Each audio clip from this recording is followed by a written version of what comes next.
An unprecedented disaster was approaching the city, and the sounds of explosions thundered one after another incessantly. It was like some strange dream in which a huge beast blocks the sun, darkens the sky, and seems familiar and close.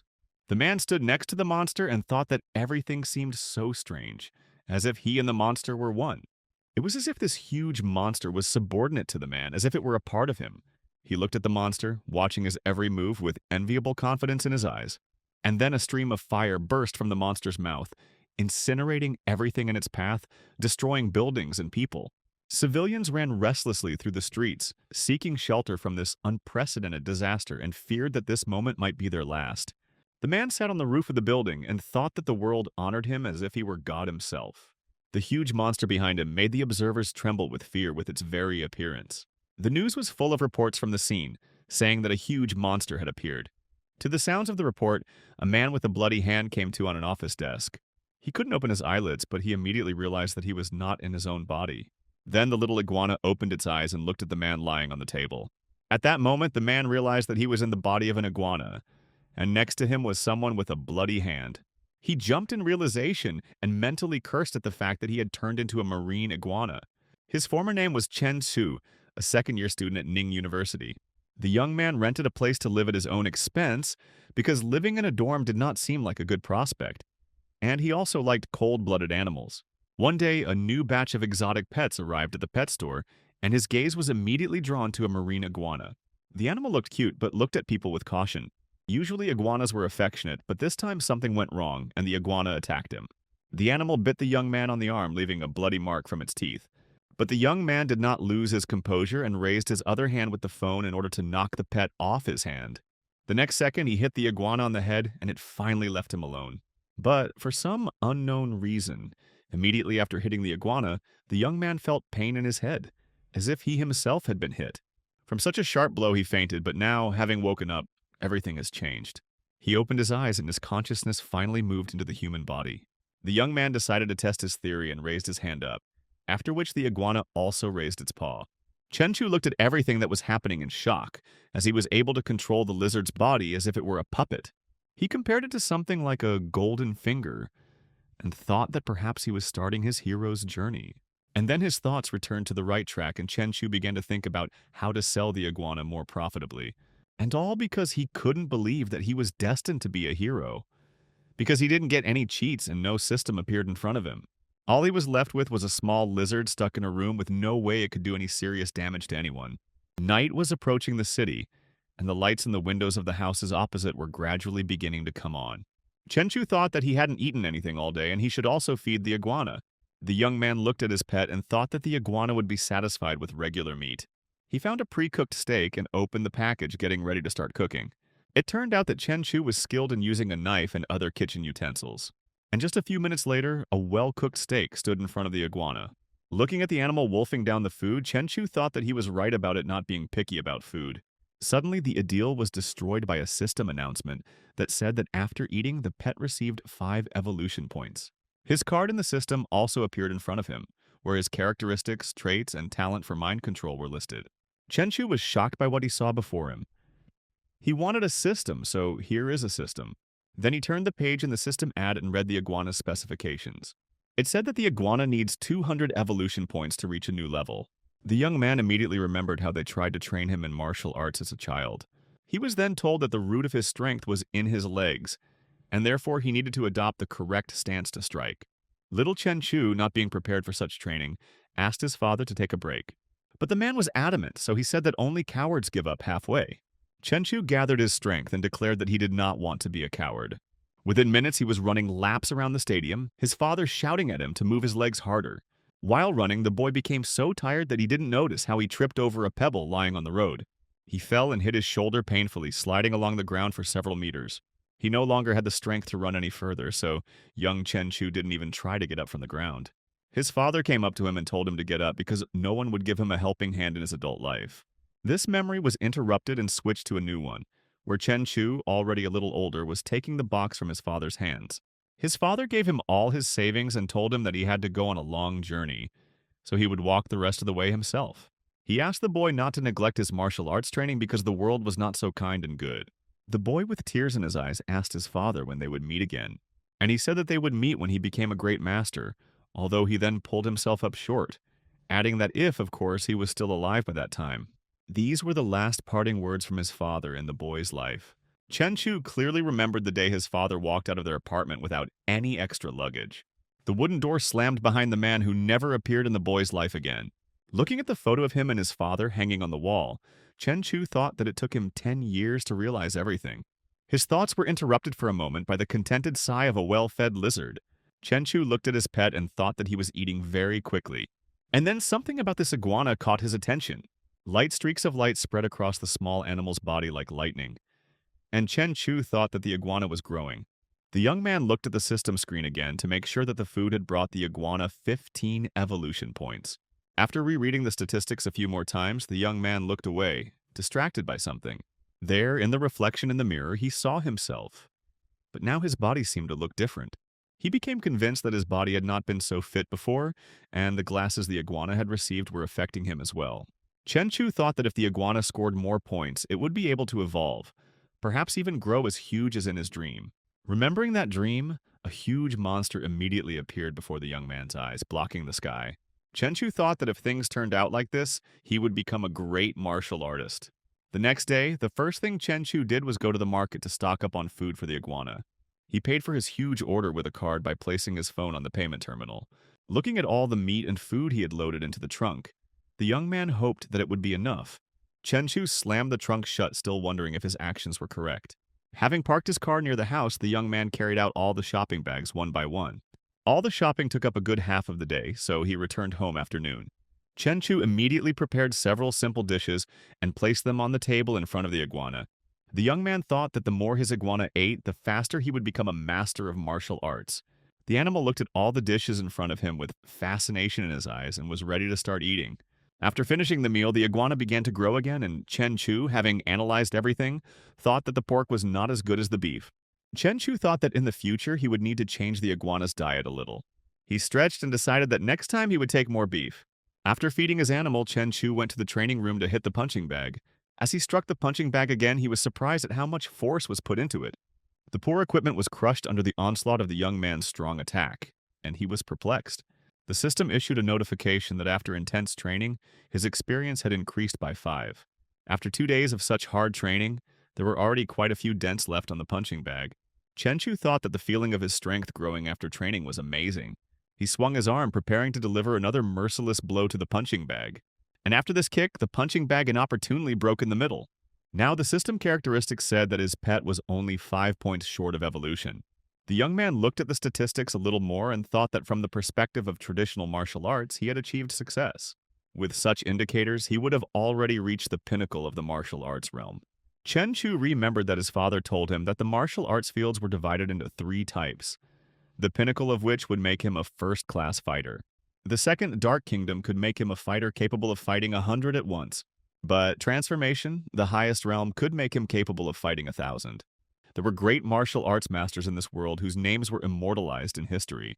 The realm of transformation was an indestructible body, according to ancient texts. Chen Chu listened to the story and asked what kingdom his father was in now, and he replied that so far he had only been in the Dark Kingdom, but everything was still ahead. Little Chen Chu said that his father was very cool and asked if he came from a legendary family. As soon as this question was asked, his father frowned and made an unreadable expression on his face. Then, having thought of what to answer, he said that he did not come from a legendary family at all. The memory ended, and sunset was already descending on the city.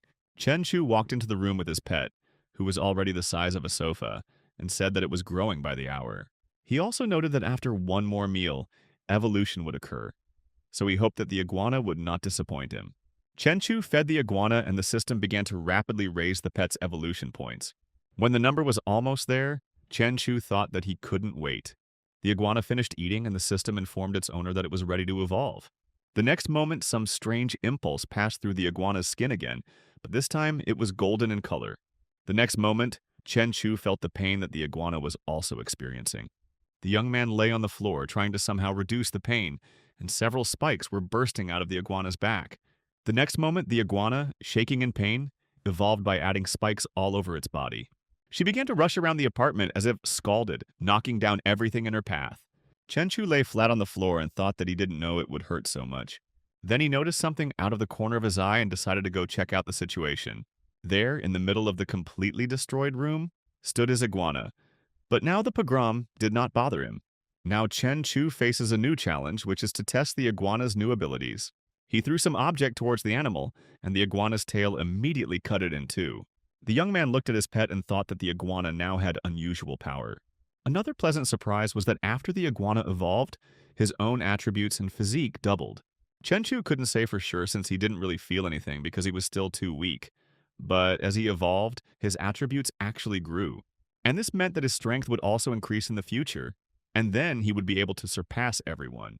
After figuring out his new abilities, Chen Chu finally noticed the chaos in the room. He also thought that the iguana had become too huge, so now it couldn't even fit into the room. The young man came to the sea, taking the iguana with him and thinking that it seemed necessary to return it to its natural habitat. Stopping at the shore, he said that they were there and was about to get out of the car. Chen Chu and the iguana got out of the car and saw a beautiful evening seascape in front of them. The young man breathed in the salty air and relaxed a little. The iguana immediately went to the water, moving away from its owner.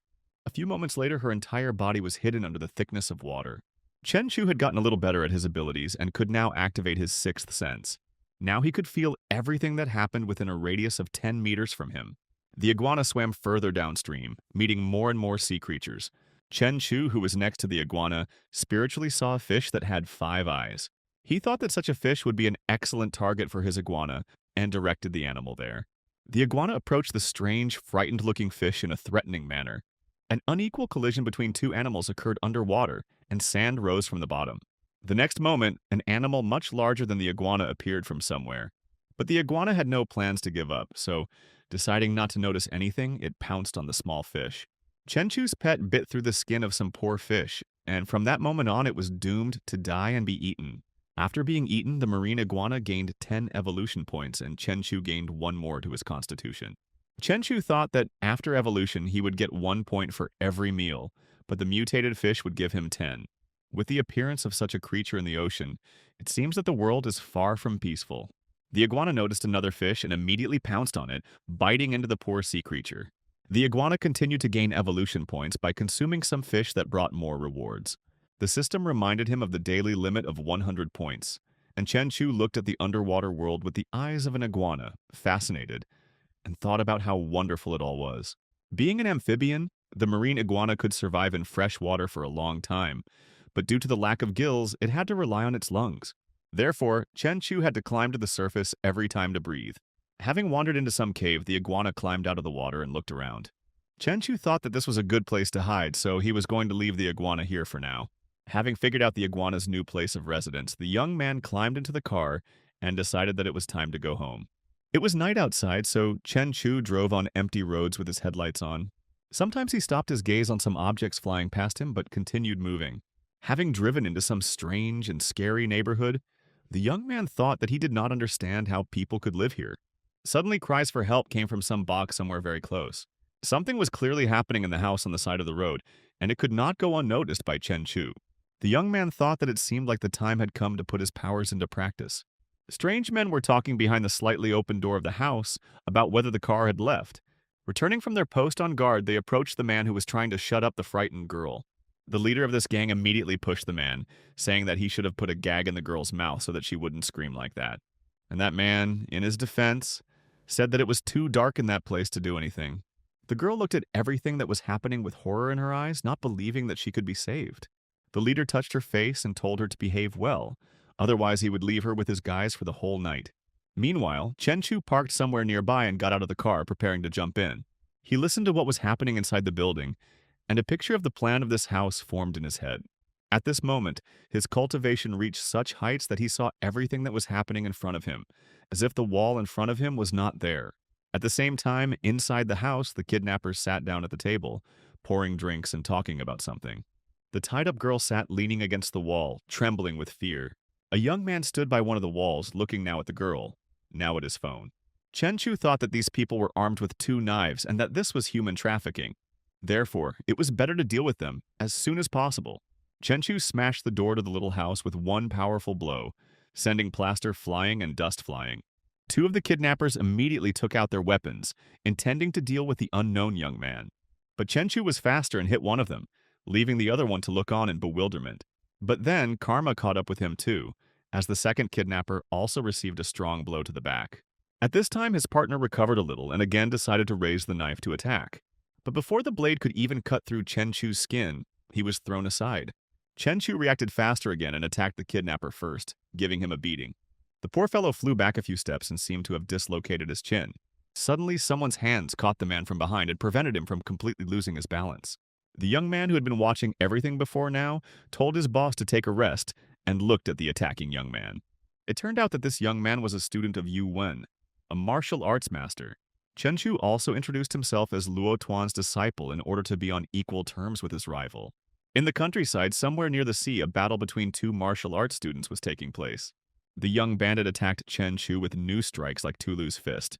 But he didn't have time to make a single attack, as all of them were successfully prevented by Chenchu, who intercepted his hands.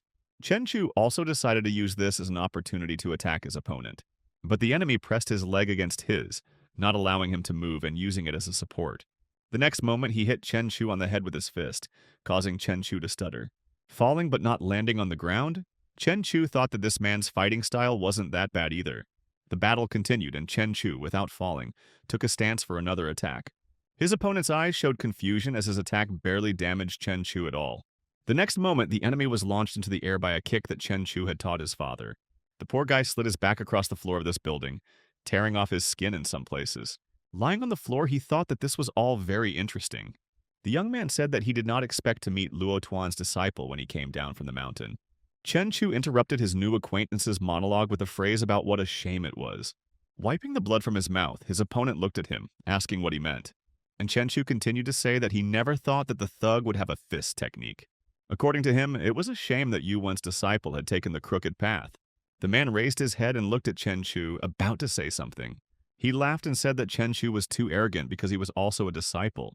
Getting ready to attack again, the enemy said that he simply understood the simple truth that in this world, either he drowns or is drowned.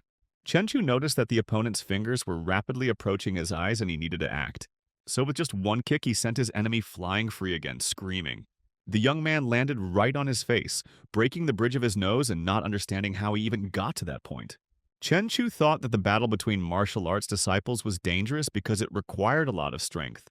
It seemed as if the boy's strength and spirit far exceeded his own. But Chenchu couldn't control himself. No matter how much of a bastard they were, it was impossible to treat people like that. Thinking that he would deal with it later, Chenchu remembered that there was still a girl sitting somewhere under the wall. He approached her and removed the ropes from the poor girl. She immediately pounced on Chenchu with hugs and thanked him immensely for saving her. Chenchu handed the girl the phone and told her that she could call the police as soon as he left. He also asked her to say that she did not see his face if they asked about him. Still with undisguised gratitude in her eyes, the girl agreed not to tell the police about him. Finally, 10 minutes later, an armed police squad was already on the scene. They entered the building with weapons and shouted at everyone not to move and to raise their hands. But when the police saw what happened inside the building, they were perplexed, because in front of them was only a fragile young girl, covering her face with her hands from the light. The attackers, who were also unconscious, were scattered across the floor of the building. A few moments later, police officer Guanqing came to the chief with the information he requested. She said they were able to find footprints on the broken door, which was reported to have been kicked in with a tremendous force. 2 of the kidnappers died immediately, and the third fell into a coma after suffering a concussion. The deputy chief did not believe that this was possible because the greatest force that the Boxing King could squeeze out of himself was even less. The girl who came with the report said that the strength was indeed not human, but the oddities did not end there. Suddenly, there was a thunderstorm in the sky and several bolts of lightning fell on the city. The approaching storm interrupted the girl's report of the strange things. At the same time, Chenchu's car parked somewhere near the coast. He looked out the window meaningfully, trying to find anything suspicious with his gaze. There, on the shore, several people were talking about how their boss had just received money, but had already spent it on a woman. And the man asked if his subordinate knew who this woman was, and also assured everyone that with her money would no longer be a hindrance for them. The 2 men accompanying him were overcome with joy at the fact that they would finally live. One of the men had already sorted out the delivery of the goods and rented an elite office building for accommodation, as the boss had requested. He said that he also asked to find the most beautiful secretaries for them, so that he would not be disappointed. The boss said that thanks to his underwater breathing, he was still alive. and as soon as they found the location of the sunken ship, they would pull out all the treasures. The man smiled slyly and said that soon they would have all the money in the world in their hands. But suddenly a beam of light from the headlights of a car appeared from the bushes behind. The boss of the whole gang immediately shouted, asking who was here. He did not expect that there was anyone else here. Chenchu appeared from behind a tree somewhere very close and said that he had seen many bastards, but these ones stood out. The man was about to rush into battle, swinging his weapon and saying that daredevils like him do not live long. But Chenchu did not approach him in response, but simply raised his foot and stomped loudly on the ground. The movement caused the approaching intruder to fly into the air as the ground rippled beneath his feet. And a little after that, Chenchu raised his fist to attack the enemy directly. With one blow, he slammed the man into a nearby tree and he hit his back painfully. The man's subordinates decided it was time to run away because their boss was clearly losing. They hadn't managed to get far when a pair of sharp blows pierced their bodies with pain.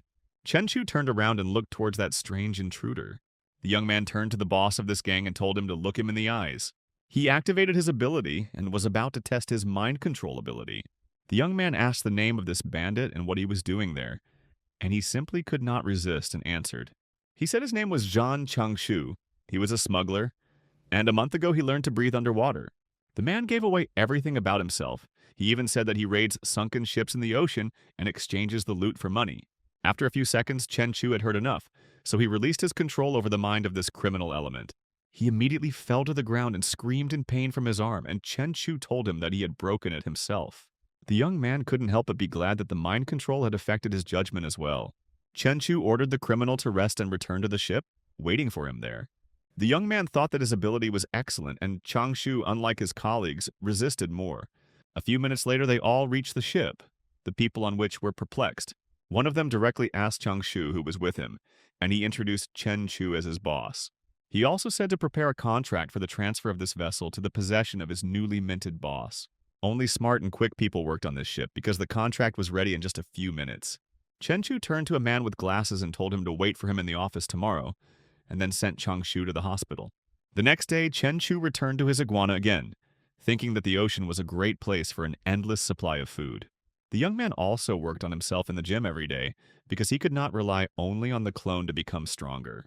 He understood perfectly well that he himself needed to train to become stronger. This is how his days passed, training and consuming new food in the form of an iguana. Now Chenchu even had a decent job, just like in a fairy tale, with the snap of his fingers. As Chenchu walked out of the business center, he thought that the transfer process had been completed, and he had not gone outside for the whole day, having gained 90 evolution points.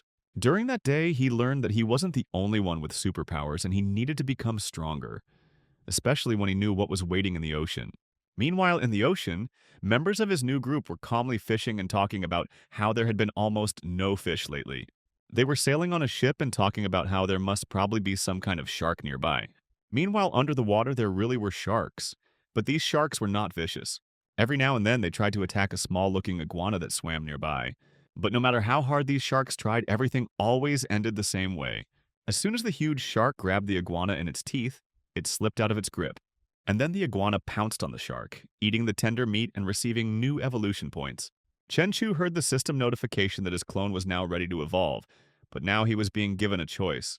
He confirmed his readiness for evolution, and the lizard again became covered in cracks all over his thick skin and grimaced in pain.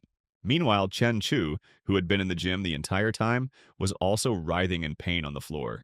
When the evolution was completed, the young man thought that he had finally broken through and his physique was now superior to that of a human. He reread the statistics again, which had improved since last time, and thought that it was because his numbers were too low last time. He now had a new ability of affinity with water, and the iguana became even larger than it was, and also increased in strength. Now he could swim at speeds of up to 70 kilometers per hour, which was faster than a ship. The new job was quite easy for Chenchu. He kept asking about the treasures and then said that they would find them themselves. They mostly explored the shallow waters of the routes used by the two countries, but the deep waters were still full of ships. Now, after evolution, he could breathe underwater longer, and his sense of smell improved, so he could sense everything within 20 kilometers. Chenchu stretched in his chair and thought that the point of raising a clone was to enjoy life. And so his days passed one after another. Only at 11 o'clock he remembered that it was time to eat. Meanwhile, on one of the city streets, a woman was sitting, looking a little strange. On one of the streets stood Chen Chu with a very small crowd of people around him. Chen thought that he only had 20,000 left at the moment, but he would soon take over Zhan's company. Chen thought he was about to finally find out what it was like to be rich. But then the boy suddenly turned around. The guy's gaze fell on the girl, who was lying unconscious on the floor, and two men were towering over her. One of the men exclaimed, asking why Chen was looking at them.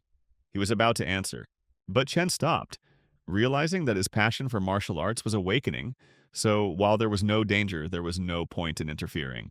One of the men picked up the crowbar and asked what Chen meant. The other replied that if Chu left, they would pretend they hadn't seen him. But the brunette was not going to retreat, only slightly bowing his head, and a flame immediately flared up behind him. A huge fiery lion silhouette hovered in the air, slowly approaching Chen's opponents. The brunette clenched his fists tighter, and at the same time the flame behind him flared up even brighter than before. One of the men compared Chen to some kind of wild animal, and the second suggested that they leave quickly. The blonde Uximois who had been lying by the pole suddenly laughed loudly and asked if those idiots were really that scared. Chen Chu simply waved his hand in response and frowned, realizing that the girl was clearly not herself. The hooded man bit his lip, thinking that you don't meet a lady like that every day. And at that very moment, the hooded guy's friend rushed at Chen, exclaiming that he was just an overconfident simpleton. Chen Chu decided not to use his firepower, and so he only looked at the two silhouettes with knives in front of him. But then the man suddenly jumped high into the sky and stretched his arm forward, directing the air currents. And just a moment later, Chen abruptly threw the two men away, forcing them to roll through a fiery funnel. Chen used only 10% of his power because he knew that otherwise he would have turned those people into mush. Looking at the two silhouettes that were trying to crawl away from the battle site, Chen decided to let them go for the first time. And just a moment later, the blonde laughed again and shook her head, saying that Chen had incredible strength. And Chen only frowned more in response, realizing that the girl was most likely on drugs. Chen started calling the police, saying he found a strange and drunk woman near a bar. She started hugging him, saying that he could have fun without the police. But Chen only pushed the girl away, and a few minutes later the police arrived. The blonde smiled cheerfully as she watched Chen give his statement while she was led to the police car. Then Chen Chu looked away thoughtfully, realizing that he had one less thing to do. Chen knew it was time to take control of Iguana and reclaim the ship. At the same time, the lizard was searching the seabed for something that it should find with its sixth sense. And then the lizard suddenly found gold bars, realizing that she was incredibly lucky. And then the lizard ordered the bespectacled man to send the ship 3 kilometers to the east, and he immediately carried out the order. One man asked if anyone other than Boss Jiang could breathe underwater. Another replied that they shouldn't pry into other people's secrets. At the same time, the lizard's tail gently touched the gold bars that lay in the box. And then the monster was told that they had discovered something. The lizard immediately tensed up. The lizard swam on, realizing that it looked like metal. And the bespectacled man said that they were already returning. The lizard barely touched the dark stone, realizing that it was a durable material similar to a special alloy.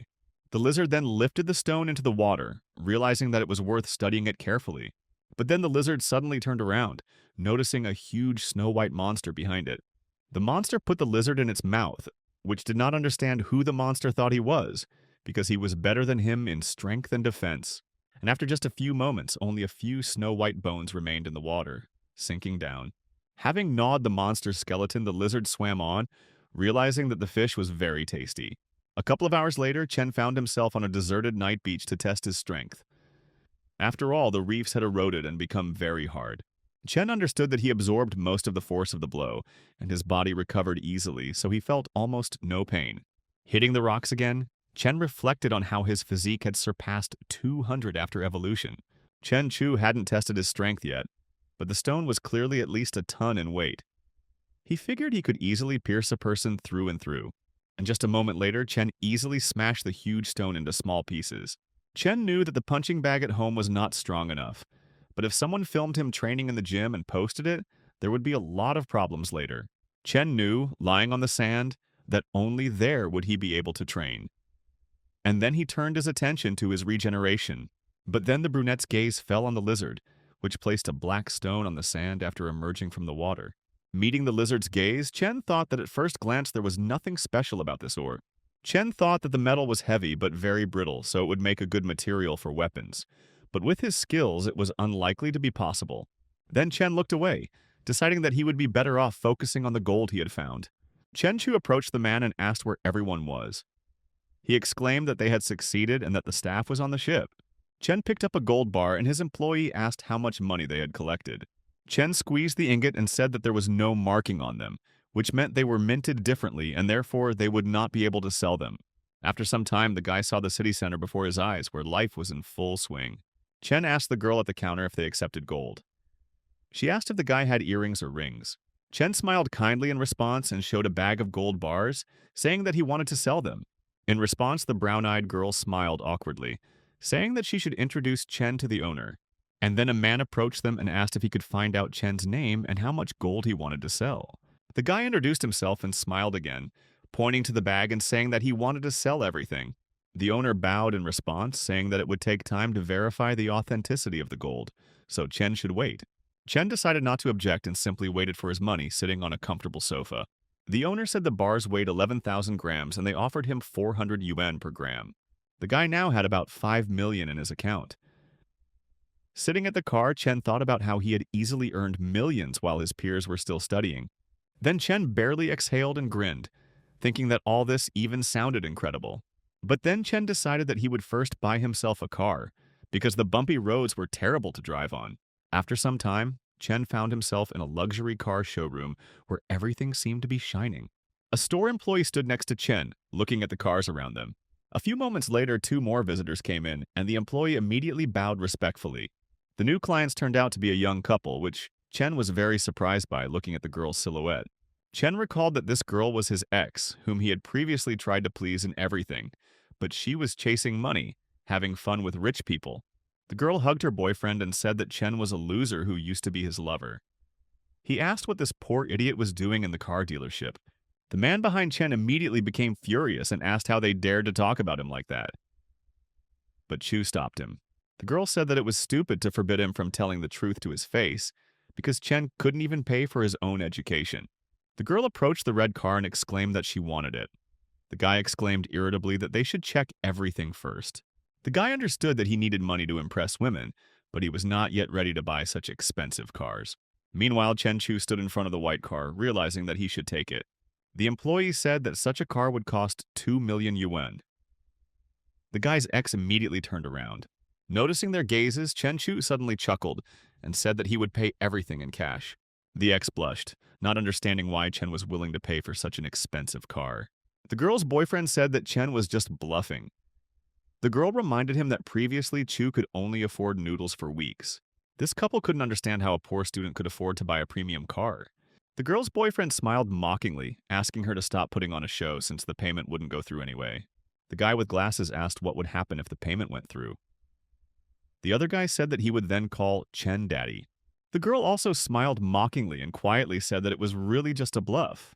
But then an employee approached Chen and said the car was now his. The red-haired girl's boyfriend couldn't understand where he got all that money from. She was surprised and embarrassed. The bespectacled man grabbed the guy by the shirt, saying that he would now have to call the boss Daddy. But Chen just waved his hand and said that they shouldn't waste their time on those people. The bespectacled man turned around and said that the boss was too kind to them, because if he were in his place, he would have beaten both of their faces. The red-haired girl continued to watch her ex, and the other guy immediately covered his face in shame. The girl rushed after her ex's car, asking him to listen to her. The employee said that she had missed a chance for a better life, but that's the nature of people. After some time, Chen Chu managed to find himself in the best restaurant in the city. Chen Chu smiled and walked confidently into the restaurant while everyone present bowed to him. The waitress asked Chen what he wanted to order. He ordered Boston lobster and Kamchatka crab. Turning the menu page, Chen thought that it was expensive but worth it. And then there were 2 girls in bras next to Chen, who were entertaining the guy while he ate. Chen thought that after the pile of dishes eaten by iguana, it was time to enjoy himself. And then the guy turned his gaze to the screen of his phone, carefully reading the incoming messages. The supervisor reminded them that classes would start in a week. And Chen was surprised that he hadn't been expelled yet. Chen sprawled out on the couch, realizing that there was little time left, so he needed to earn evolution points quickly. The swordfish was considered the fastest among the others, as it could reach speeds of up to 90 kilometers per hour, but the lizard was faster. Having pierced the fish's body with his teeth, the lizard thought that after he had eaten his fill, he would go on a treasure hunt. Having swum further, Iguana realized that he could now identify all objects within a radius of 10 kilometers. The iguana explored the seabed but did not find a single sunken ship, even though several days of searching had already passed. The lizard wondered if there were some secret supernatural organizations under the control of the government. At the same time, Chen stood in front of the tall buildings, and next to him was his friend. Chen knew that Zhang had not visited the company since it became poet. But the location for the office was not bad. After a while, they finally entered the building, and the bespectacled man ordered Xiao Ning to call everyone to the boss's office. Most of the workers immediately followed his advice and quickly arrived at the office. Chen was already sitting at the table when a man introduced him as the new boss.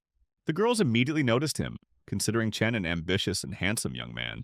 Chen was introduced to Ning Naixing, who worked as a receptionist. She greeted him shyly.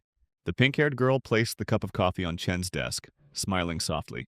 The man introduced her as Chen's personal assistant, named Su Len.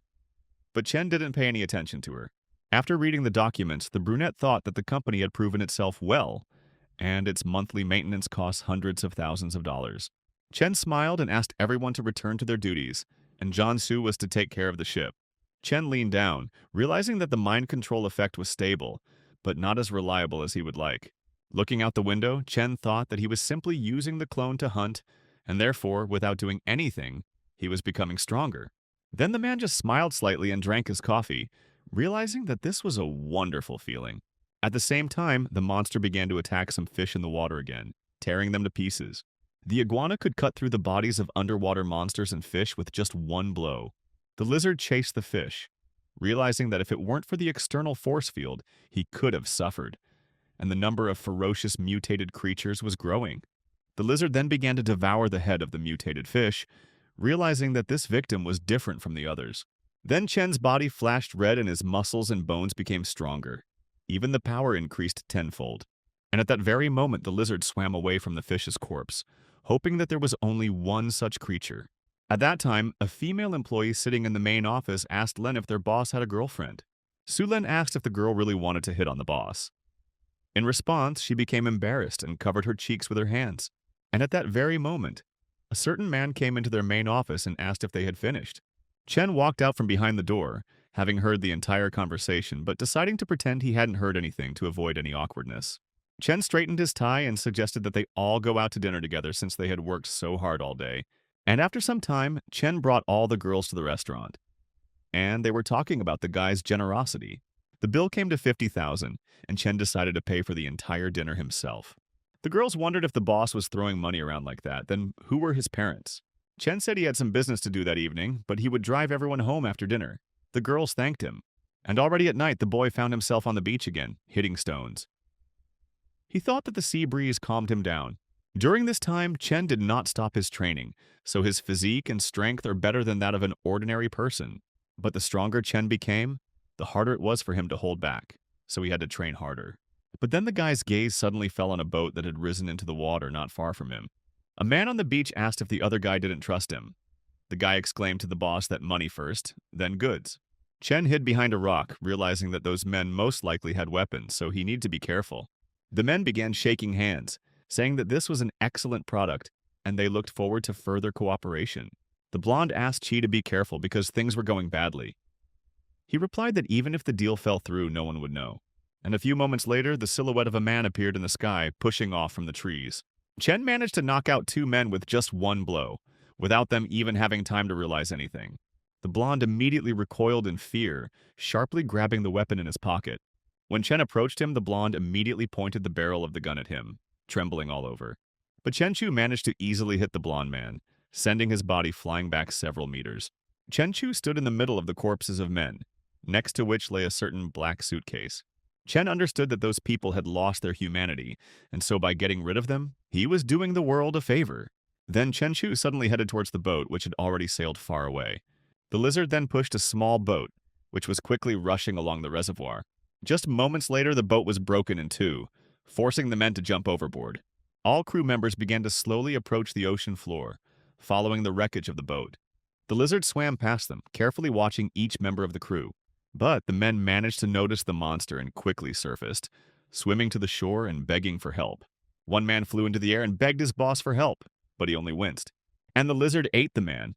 The boss said that they won't be able to escape, so it's worth checking whether the monster will dodge a bullet. And then, just a moment later, the boss pointed his gun at the sky and fired. The bullet almost hit the monster's eye, but the boss missed. The monster froze in surprise for a moment, and then the boss's body began to shake violently from fear and horror, because he did not understand what was happening. The iguana immediately pounced on the brunette, opening its mouth wide and growling loudly. And just a moment later, the boss had already disappeared into the depths of the water as the iguana pulled him along. Within moments, Iguana grabbed the black box and swam towards the shore, ignoring the corpses behind her. Meanwhile, in Chen's room, huge wads of money were lying on the bed. Chen had already calculated that he had 3 million. He thought that when you hold cash in your hands, you understand the scale of what you have earned. The next morning at the cafe, many men turned to look at Len and said that she was beautiful. The girl put a folder of documents on Chen's desk and asked him to sign. The men turned around in surprise, thinking that the girl's boss was still very young. Chen said that they would return to the office soon, and that Lan should notify him of the time of each meeting. When Chen stood up, the other men thought he was a mountain of muscle. After a while, a voice came from the boss's door, advising them to think through every step, and then a promotion would await them. Chen told employees that as long as the company's productivity grew, they would receive bonuses. But a voice came from Chen's phone saying that he had one last day left to apply to the university. Grabbing his phone abruptly, Chen apologized and told his colleagues that he had to go. Chen said he had urgent business at the university, the staff could leave early, and Sue would take care of corporate matters in the meantime. The girls began to whisper, surprised that Chen was still studying and not just a rich heir. When Chen Chu got out of the expensive car sometime later, he immediately attracted a lot of attention. People around were whispering, not understanding where Chen got a car that cost more than 2 million. Meanwhile, the university forum was discussing how a rich, tall guy in an expensive car had appeared out of nowhere. The blonde sat on the bed and looked closely at Chen's photo, deciding that he looked familiar. The girl remembered the day when Chen protected her from 2 men. The blonde thought that the guy's eyes were like a whole universe. They wrote on the forum that this was not a newbie at all, but a second-year student of the economics department. The blonde bit her lip and whispered that it turned out that Chen was studying with her. Meanwhile, Chen was walking in the park, thinking that his strength was growing quickly. He was learning new techniques. Smiling, Chen thought that now he could easily kill a person with one blow. Chen decided to work on his strength and control on his own so as not to hurt anyone. After some time, Chen approached the girl and said that he would like to order about 100 tons of steel containers. The girl replied that she would contact the sales manager, and then she took Chen to the VIP lounge. The manager shook Chen's hand, asking what kind of steel he needed. He gave the required parameters with columns. The manager said that the total tons would be 200 tons, and the estimated cost would be about 70,000. And then Chen just extended his hand and said that they could sign the contract because everything was fine. The next morning, Chen was finally shown the warehouse, which was simply enormous. Chen, left alone, thought that a new transformation was just around the corner, but there was still a long way to go. Chen decided that once the steel column was installed, he would start training. Chen thought that the maximum number of evolution points per day was 100, and compared to the lizard, he had achieved nothing. And the police took the bodies out of the water, saying that he owned the bar, and cut off the hand. They said that all 3 were killed within a minute by one person. But then, suddenly the voice came over the radio again, saying that another body had been found. Len said that they didn't have any new work, so they should give them some kind of assignment. Chen laughed and said that it was like fishing, you have to wait for the fish to bite, but Leng thought that at this rate they might go bankrupt. Suddenly a voice said that someone wanted to discuss the terms of the deal with the boss. Len wondered if this was the fishing trip.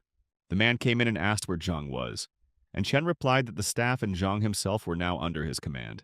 Wang Tian introduced himself and laughed, saying that it was impressive. Chen invited him to sit down. Leng immediately frowned and said that she would make tea for the boss. He asked her to do it faster. Wang Tian said that he had a sunken ship that was worth at least tens of millions. Wang said he would take 70%, and Chen 30% because that was the practice in companies. The guy responded by advising Tian to contact others. Wang asked Chen what he would propose. He said he would only agree to an equal division of the money. Wang frowned in response, thinking that in their days the law was strict, so this was his only chance. Chen said that he would definitely raise the ship because he had his own methods, and Wang could verify this. And then the guy shook Chen's hand, saying that it was a pleasure to deal with him, and therefore he agreed to such conditions. At the same time, the police were scratching their heads and could not understand who could have such huge fangs. The man opened his eyes in fear and muttered that this was some kind of anomaly. At the same time, the man decided to send a message about the murder of 4 guys in the water. Len stood behind her boss, awkwardly asking why she needed this column. Chen smiled and said that the pillar stabilizes water flows and keeps aquatic creatures at bay. Chen suddenly took note of his bill, realizing that it was time for him to cut back. And after some time, a huge, luxurious white car arrived at the apartment. Len thanked Chen for giving her a ride, and then suggested that he stop by her house for some water. He said he had some other things to do. Len watched the car go, not understanding how she could have said such a stupid thing. The girl pressed her hand to her mouth, realizing that this was not the best excuse to call him over. Chen thought that he had already started to accidentally break the sticks, so it was time to train in controlling his strength. The brunette began to hit the stone again when some time had passed and the beach was empty. Chen barely pressed his palm to the stone, thinking that he should hone his skills further. Chen could now feel everything, even the flapping of a wing or the breath of wind, that happened within a radius of 30 kilometers. A couple of days later, the lizard continued to hunt underwater, increasing its evolution points. First, Iguana found a mutated fish with red eyes and then noticed Van's ship. Chen on the phone asked when they could start. He was told the deal was only possible that evening. Chen, after ending the call, remembered that after long training, he had increased his strength and improved his aura. After a while, the man said to Chen, looking into the water, that something was 200 meters to the left of his ship, at a depth of 800 meters. The iguana, meanwhile, swam further and further underwater, without even feeling the pressure. The iguana looked at the indicated coordinates, but found only a small gorge there. Chen told his partner that there was nothing at depth.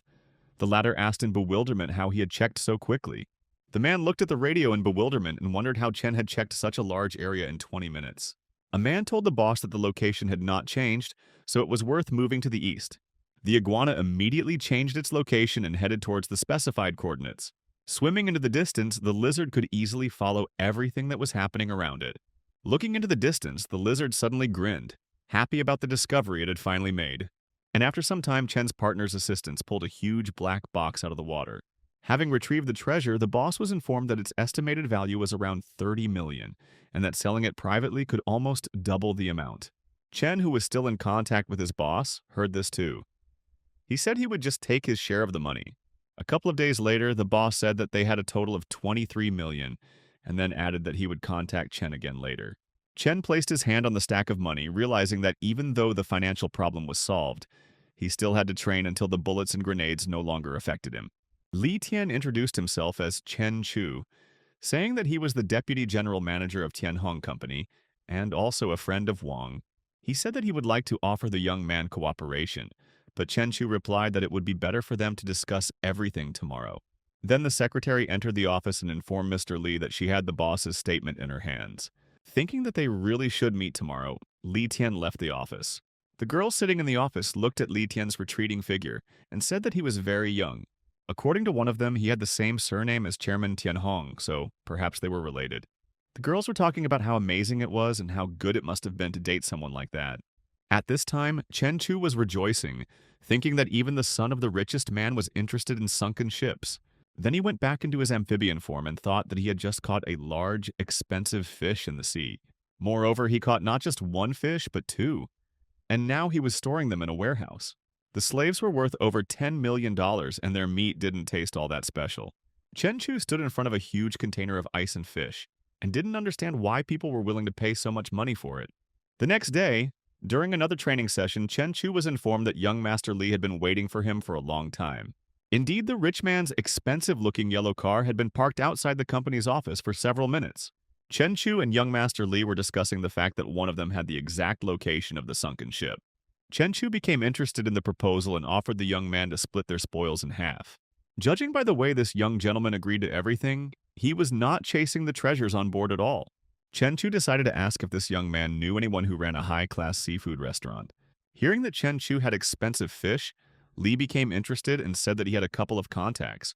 And a few hours after this dialogue, the inspired restaurant owner was already jumping to the warehouse. The appraisers looked at the fish in the ice and said that it was of excellent quality, so it had to be taken. The smiling man was even more pleased that the rumors were true, so he offered 7 million for the fish. One of the subordinates looked at Chen Chu and was surprised that he sold just one fish for such a huge amount of money. As soon as this deal was completed, Chen Chu and his secretary immediately headed to the shopping mall. The young man said that they had had a great catch today, so it was worth spending some money. Seeing this man buying up new products from leading brands, the girl was surprised at how easily he spent money. Returning to the warehouse, which was also a temporary base, Chen Chu and his secretary entered the premises. The girl couldn't stop thinking about the fact that he bought so many expensive things that he clearly spent more than $1 million. Chen Chu casually announced that he wanted to buy a villa and needed to find something around 30 million yuan. The girl listened to his request and said that she understood everything and was ready to start looking for a villa. After finishing his business, Chen Chu thought that he wished he was strong enough to tear submarines apart, but his pet already looked quite impressive, so most likely he could achieve what he wanted soon. As he was swimming through another gorge, it seemed to the young man that there was something at the bottom. This something seemed strange to him, so he decided to swim away from here for now. After swimming a little further, a giant crab of paranormal size appeared before Chen Chu's eyes. The young man in the amphibian uniform immediately swung his paw at him, thinking that the poor guy had messed with the wrong guy. But the crab didn't die from one blow, which made Chen Chu think that he was stronger than those little fish. The amphibian frowned as she looked at the crab, thinking that he would have to put in a little effort. His next attack proved fatal for the crab, as it was thrown back several dozen meters. The only problem was that it would be impossible to eat this crab in one go, no matter how hard you tried. After returning to his human body, Chen Chu sat down at his laptop and began reading a report on the unusual marine phenomena over the past few years. Now, in addition to the giant fish, there were also crabs, which meant that something was clearly wrong here. Headlines appeared on the screen about an M-class nuclear submarine missing in action at a depth of 600 meters in the ocean. Although she was initially reported to have been attacked by a giant monster, the second edit stated that she had simply collided with an iceberg. Chen Chu thought that all this had happened in just a couple of years, and it seemed like all the cases were connected. While Chen Chu's pet was getting points for eating the crab, something else was lurking in one of the caves. The amphibian grew in size again, which couldn't help but surprise Chen Chu.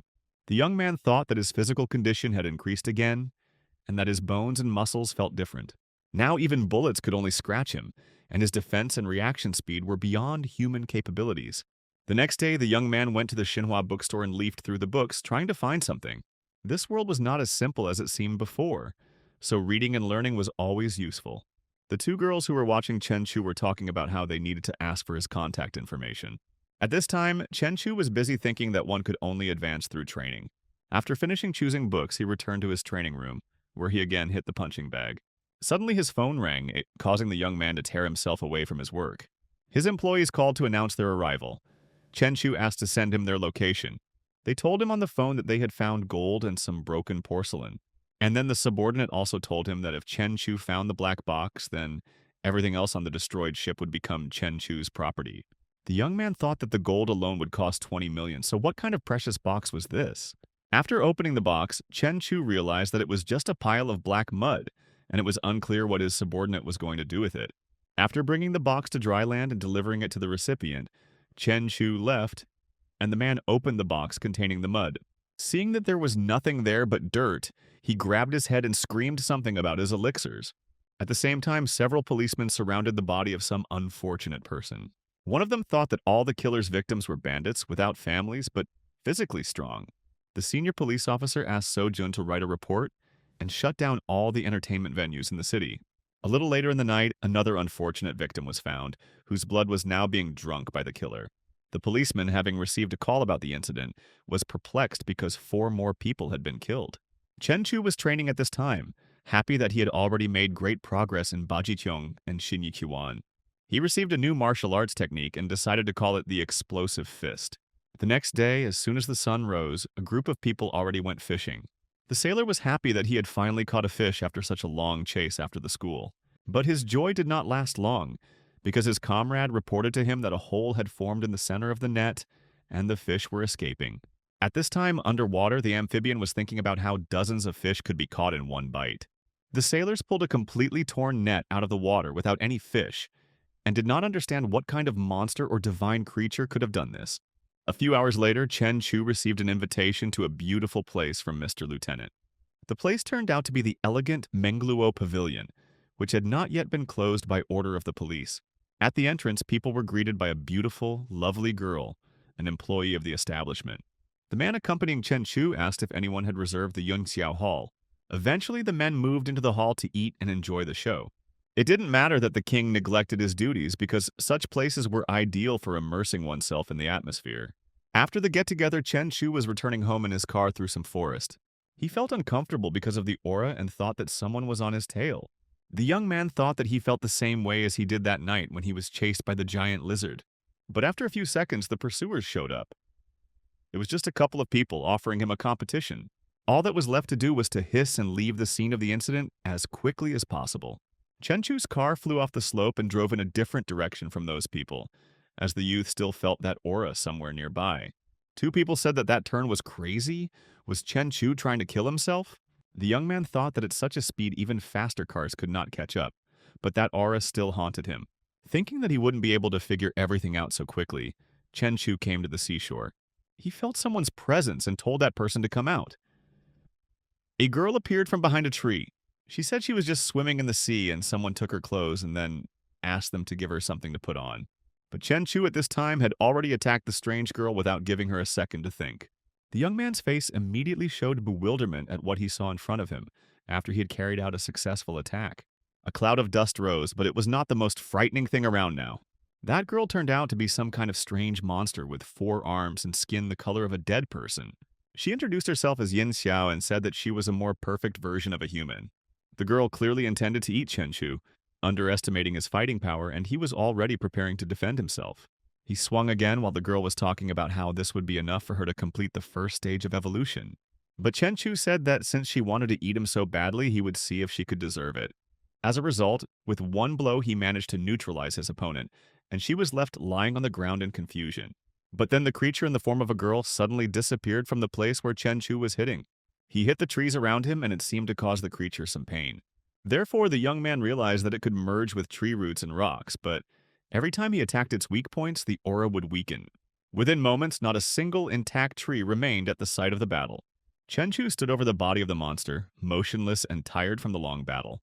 He voiced all his assumptions about the monster's abilities and asked her to answer a few of his questions. The monster asked if he looked like someone who was afraid of death, and then spoke of the beauty of the moon, intending to die quietly. The monster said that if he had only 1 month, he could complete the transformation. As the monster crumbled into dust, he spoke of his regrets about encountering Chenchu in an ordinary old city. The system announced that Chenchu had killed the seducer and received 10 attribute points. The young man thought that he already had extraordinary powers, and the iguana should soon have them too. This prospect could not fail to please Chenchu. He could already vividly imagine how his little iguana would become a real Godzilla. The young man returned to the warehouse closer to the morning, since the journey took a little longer. He tried to find some information on the internet about seducers, but the search only yielded some kind of obscenity. And then, having come across the article, the young man realized that someone had blocked all the details. But in the end, he decided to return to searching for information again when his power increased. He opened the system window and decided to upgrade his lightning skill. After amplifying it, the system gave him a finger version of lightning, and he thanked it for it. The next moment, he decided to try to apply his new ability in practice. And it was impressive because now in the form of an iguana, he could easily strike his opponents with lightning. He killed another mutated sea beast and received 980 evolution points. The iguana now had lightning mastery and it was several times greater than his own. At the same time, at the airport in another city, the police were meeting with someone important. Guandi walked towards the agents from the Special Assignments Bureau, greeting them. One of the agents introduced himself as Huang Junfeng and shook Guangda's hand.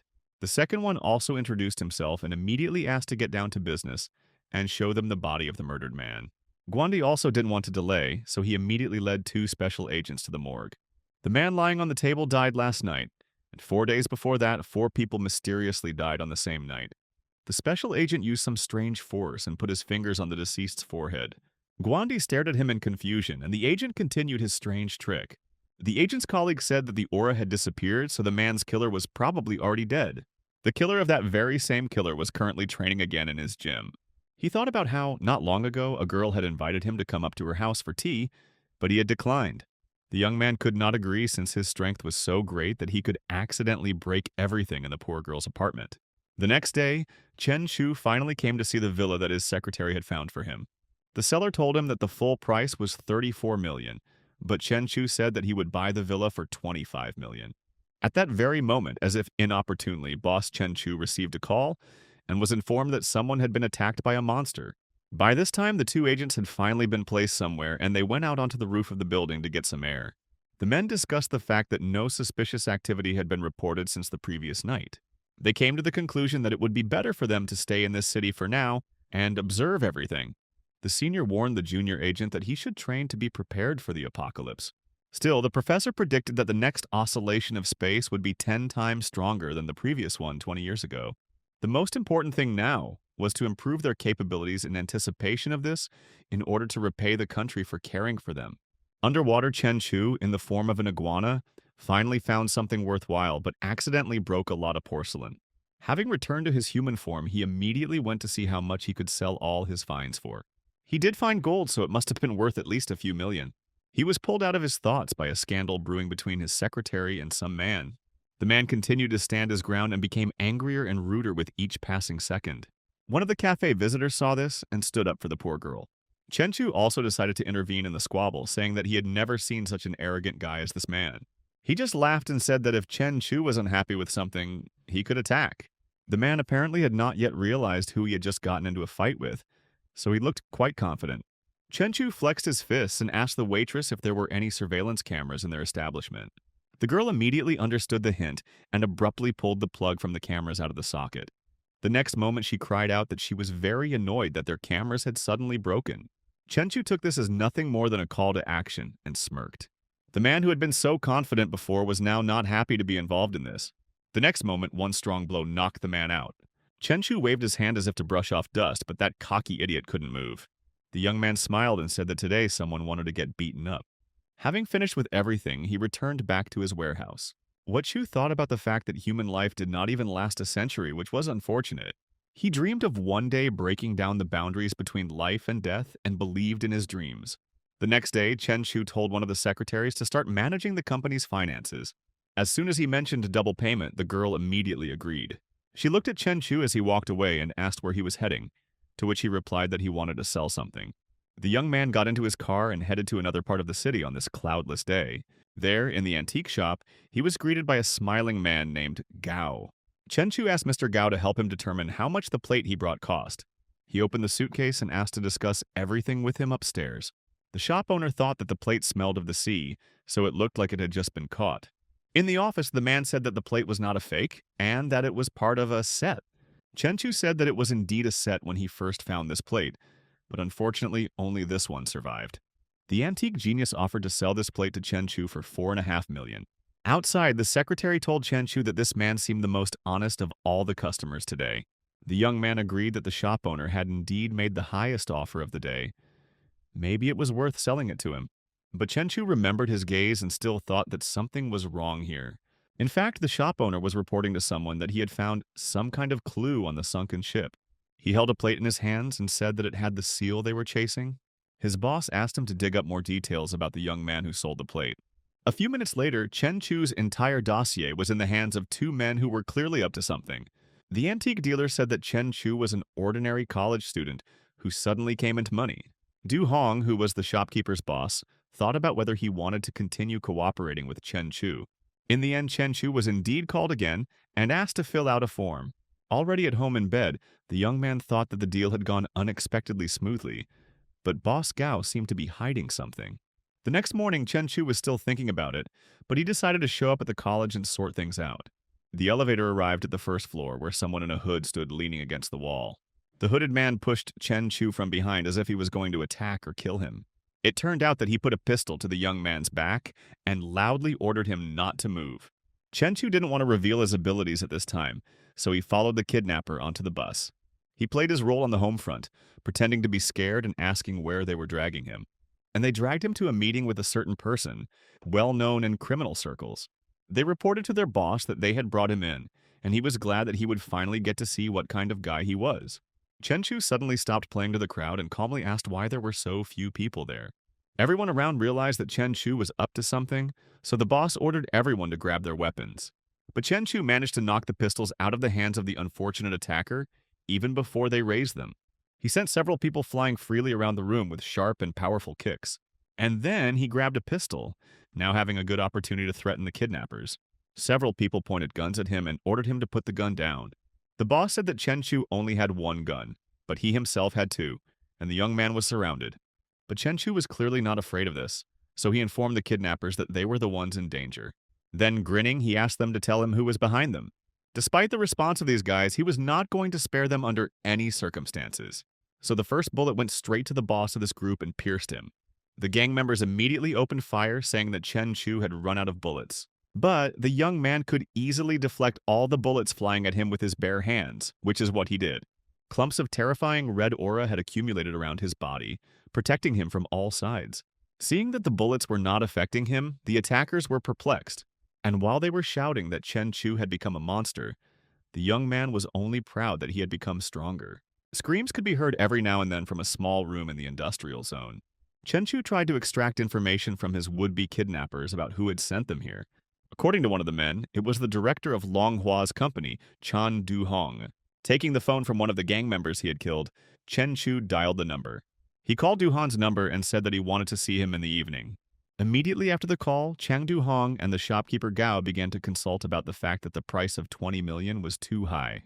Chen Chu no longer saw the need to use a car, so in the evening, he decided to walk to the meeting place. He ran as fast as he could while maintaining a straight face. They were already waiting for him at the Du-hong villa while he was moving at a speed of 120 meters per second. There, the shop owner and boss were already beginning to doubt that Chen Chu would come to them at all.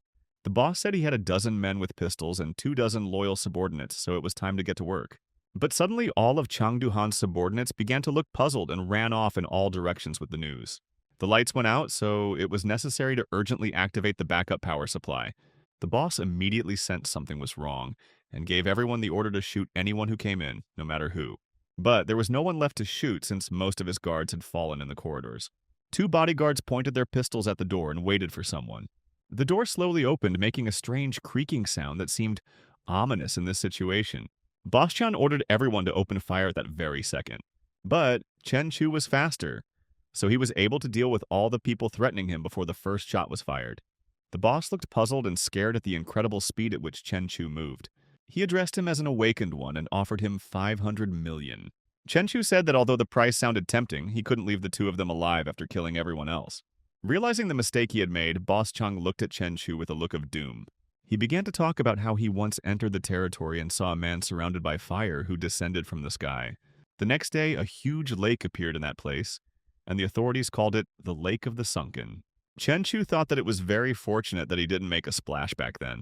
The boss took out a gun and pointed it at Chen Chu, shouting something incoherent.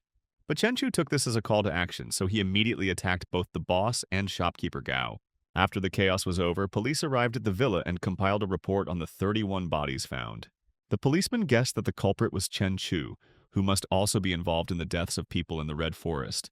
In his opinion, an unexpected turn had taken place here, and the next attack was inevitable. Although the policeman was going to give Chen Chu a chance, he was too angry. That same Chen Chu was finishing his dinner at the same time, not at all worried about the people killed today. He turned around and looked at the table where the empty plate stood, thinking that someone had snuck in here yesterday. In the form of an iguana, he hunted fish again, which had already become routine, and decided to check what was hiding at the bottom. It was becoming difficult for him to cope with the pressure, so Chen Chu decided to pause the research. Later in the evening, Chen Chu returned to the warehouse on the pier and decided to lay an ambush. He clearly heard the measured sounds of someone's footsteps and the rustling of a plastic bag. Looking out from around the corner, he thought that this time the strange man would not escape. With a smile on his face, Chen Chu jumped out of the ambush and immediately attacked that stranger. He didn't even look at where and who he was hitting. Chen Chu just decided to give someone a thrashing. But his opponent suddenly disappeared, causing Chen Chu to wonder what kind of power he had. As soon as the young man took a step to the side, the sire around him began to glow with blue flowers and began to float before his eyes. The system kindly informed him that his body was breaking apart under the influence of stretching energy. The man slowly walked into a new world that seemed to consist entirely of water. But as Chen walked further along the concrete walls, he discovered the silhouette of a monster standing in the doorway. The monster, whose eye was shining brightly, suddenly ran towards Chen, opening its mouth. Chen Chu immediately prepared himself for battle, wondering what kind of zombie-like monster was next to him. And then the man managed to decapitate the body of the monster with just one blow, which did not even have time to touch Chen. A notification appeared that Chen had killed the defective demon corpse, and then he turned his gaze to the doorway. Then Chen realized that this was the city of Tiger Mountain that had gone into the lake at night that Du-hong had spoken of. The guy thought that after all the city was not destroyed by other people, but ended up in another world. He decided that he should go back. All this time, Chen was being watched by a little girl who was standing on a branch of a withered tree. After watching the man leave, the red-haired girl quickly tore off a piece of meat that she was holding in her hands with her teeth. At the same time, Chen used 2 points to improve his electrical powers. The news was that Tiger Mountain City had sunk. 180 people were missing, and 30,000 were displaced. While reading the news, Chen thought that if all 30,000 missing people had become monsters, it was hard to imagine how many stat points there were. Lai called Chen and asked Chen to check where the 30,000 people who had been displaced from the city were 20 years later. Chu smiled and agreed. The next day, Chen asked for a small metal house and a huge, thick, strong knife to be made for him. Li replied that this could be quite difficult. Chen asked if Boss Li really thought someone would run around causing chaos over a 10-kilogram knife. Chen thought that the monster corpses were strange creatures and he might get infected, so he also needed armor. At the Haxian Hotel, people were chatting that the information about the survivors in Tiger Mountain City was contradictory, because even the authorities were lying.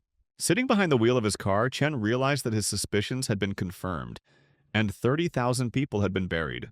At the same time, Iguana looked at the fish corpses, thinking that he had already caught more than 40 that day, but he still lacked 300 evolution points. And just a few moments later, a huge villa appeared before Boss Chen's eyes. The owner of the villa, Miss Lin Qingjae, came out to Chen and praised the guy's taste. Chen pointed to the stack of money, saying that they could start after Lin checked it. Finally, Iguana was offered to evolve, and she happily agreed while eating fish. Within a few moments, the lizard began to wriggle in the water, and a fiery dome appeared around it. Chen chuckled as he looked at his hand, which suddenly became lit up with a red flame. The man thought that now he could even hear ants rolling food hundreds of meters away. The man's body was filled with a haze as he realized that his strength and speed had doubled, and he had also risen to the ground level. Now, because Chen had eaten all the tiger-headed fish, he had access to electric fire-breathing and lightning control.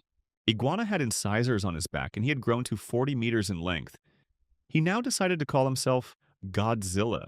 But after using fire-breathing, Chen realized that he was still weak, and his electric attack was only average in strength. But then the lizard's gaze fell on a gorge from which someone's huge red eyes were visible. The lizard turned black and opened its mouth at the monster, realizing that after eating its victim, it would be able to split the aircraft carrier in half with one blow. The lizard, which now looked more like a dragon, easily tore off a piece of the victim's flesh, realizing its superiority. That tiger-headed fish gave the lizard more than 2,000 evolution points and a lot of fire energy, and that cave should be its territory. Then the lizard clenched its teeth even harder, but still began to move faster towards the cave. The lizard found the skull of a huge fish that had been impaled on a pole. And then the iguana was pierced by fear, and power was seething in her body. A notification appeared that Iguana had found an ancient factor, but was she sure she wanted to open it? And a moment later, the lizard had already absorbed the ancient factor and underwent an unusual evolution, receiving the energy of the scarlet flame. And then the lizard opened its mouth wide, from which flew a ball of burning energy. And just a moment later, a huge explosion was heard in the distance, which pierced tens of kilometers. The iguana herself was surprised by this terrifying power because one shot of energy made an entire island disappear. Chen was already dressed in titanium alloy armor and held a 20-kilogram sword in his hands, which he decided to call Heavenly. The man then chuckled and stepped back, realizing that after he evolved, he could detect other creatures. Chen remembered that little girl with pigtails, wondering if she was a monster and one of the survivors with special powers in Tiger Mountain City. Then Chen Chu came to a new world, where he was immediately greeted by monsters. He exclaimed that the city was more lively at night. And just a moment later, Chen sharply pierced the demon's corpse and then strengthened the heavenly sword. Chen then decided to improve the toughness and sharpness aspect by increasing the points by 2. Then, before Chen's eyes, a huge demon corpse appeared, which didn't even have a body but was just dissolving into thin air. Turning back to the silhouette, Chen said that the demon's attack was indeed fast. And just a few moments later, Chen stood over the mountains of demon corpses, swinging his sword. Chen used 5 points to increase the armor's resistance to attack, and spent the remaining points on increasing the sword's sharpness. But then the brunette's calm gaze changed dramatically, becoming more tense and angry. Turning around abruptly, Chen Chu once again noticed the silhouettes of demon corpses approaching him. Realizing the situation, Chen Chu suddenly ran with all his might, without even turning around to look at the enemy. The demons immediately rushed after him, and then aimed golden chains at the man, which almost caught him. But just a few moments later, notifications appeared again that Chen had dealt with the demons. But then a huge demon appeared before his eyes, which was about 10 times his height. The demon rushed to hit Chen, but he managed to respond to the attack in time, hoping that he had not been saving up points in vain. Crouching on the ground, Chen realized that the demon was as strong as he was, but too slow, and it was not interesting. The demon rushed to attack, but Chen soared into the sky faster. And then a notification appeared that the corpse of the armored demon had been killed. Chen realized that since the monster was a level 5 monster, it explained why he had to hit the enemy more than 10 times to kill it. Chen said that he lacked Oko's movement, and then he heard an uncertain voice asking him to run. Then the guy's gaze fell on the girl who hid between the houses. Chen realized that she hardly had any evil intent. Chen knelt down in front of Shishi and stroked her head, saying that she would now be his sister and he would take care of her. And then Chen Chu called Shishi to the city so that he could buy her some new beautiful clothes. Chen was riding in a car with Shi when he asked her if she knew anything about the dark river in the flooded region. She said she knew about it, but there was a black tide, and it was dangerous. After some time, Chen bought his younger sister a new white dress and also tidied up her hair. Chen then pointed to the table and said that the food was there. He then offered them some food and the girl immediately rushed to the bags. Then Chen began to look at his own characteristics in the system, which were quite good. Chen realized that he had been completely covered during the battle, which suppressed the scarlet flames. And so he could show an explosion that would definitely kill everyone. Chen's body burst into flames as he surpassed the intermediate level and became 3 times stronger. At the same time, 5 people gathered at Xing University. Glasses said that their training place was similar to the lieutenant's place. The girl asked again if they had really attracted the attention of the secret department. A man came in and said the department had moved to the city, and that after the training was over, the participants would become lieutenants. Those present exclaimed that they wanted to participate. Meanwhile, in the warehouse, Chen Chu was still training, continuing to hit the tree. Chen muttered that his body was causing the power of the scarlet flame to gather inside and burst out, and he would call this movement annihilating flame. Crouching on the floor, Chen thought that 100 blows were more than enough, and if he encountered the demon's corpse again, he would knock it down with 3 blows. At the same time, the roads in front of the Ning University campus were brightly illuminated by the sun. The girls around him looked at Chen, saying he was handsome. The boy said he was born with a silver spoon in his mouth. The man behind the wheel reminded him that Chen had saved Lin Roy from 4 kidnappers a month ago.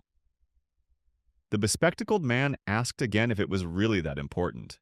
The blonde asked again in bewilderment, and the bespectacled man said that the kidnappers were most likely just desperate guys. At the same time, Chen Chu continued to walk with his younger sister, sitting with her on a bench. At the same time, the lizard ate another fish, looking at the submarine in the distance. The lizard realized that this was a yacht filled with bandits, and that was why it was so small. It was a good place to test his strength. At the same time, the sailors shouted that the sonar had detected a rapidly approaching life form that would crash into them. And after a few moments, the lizard accelerated again, quickly cutting through the water with its body. 2 cabins at the stern were damaged and leaking water, and the sonar was now damaged. The captain ordered to close the caplins and stop the flow of water, turn on multi-beam bathymetry, and set the destination. The sailor shouted that the huge creature was about 40 meters long, which is longer than a whale. The captain ordered to close the rear hatches and surface.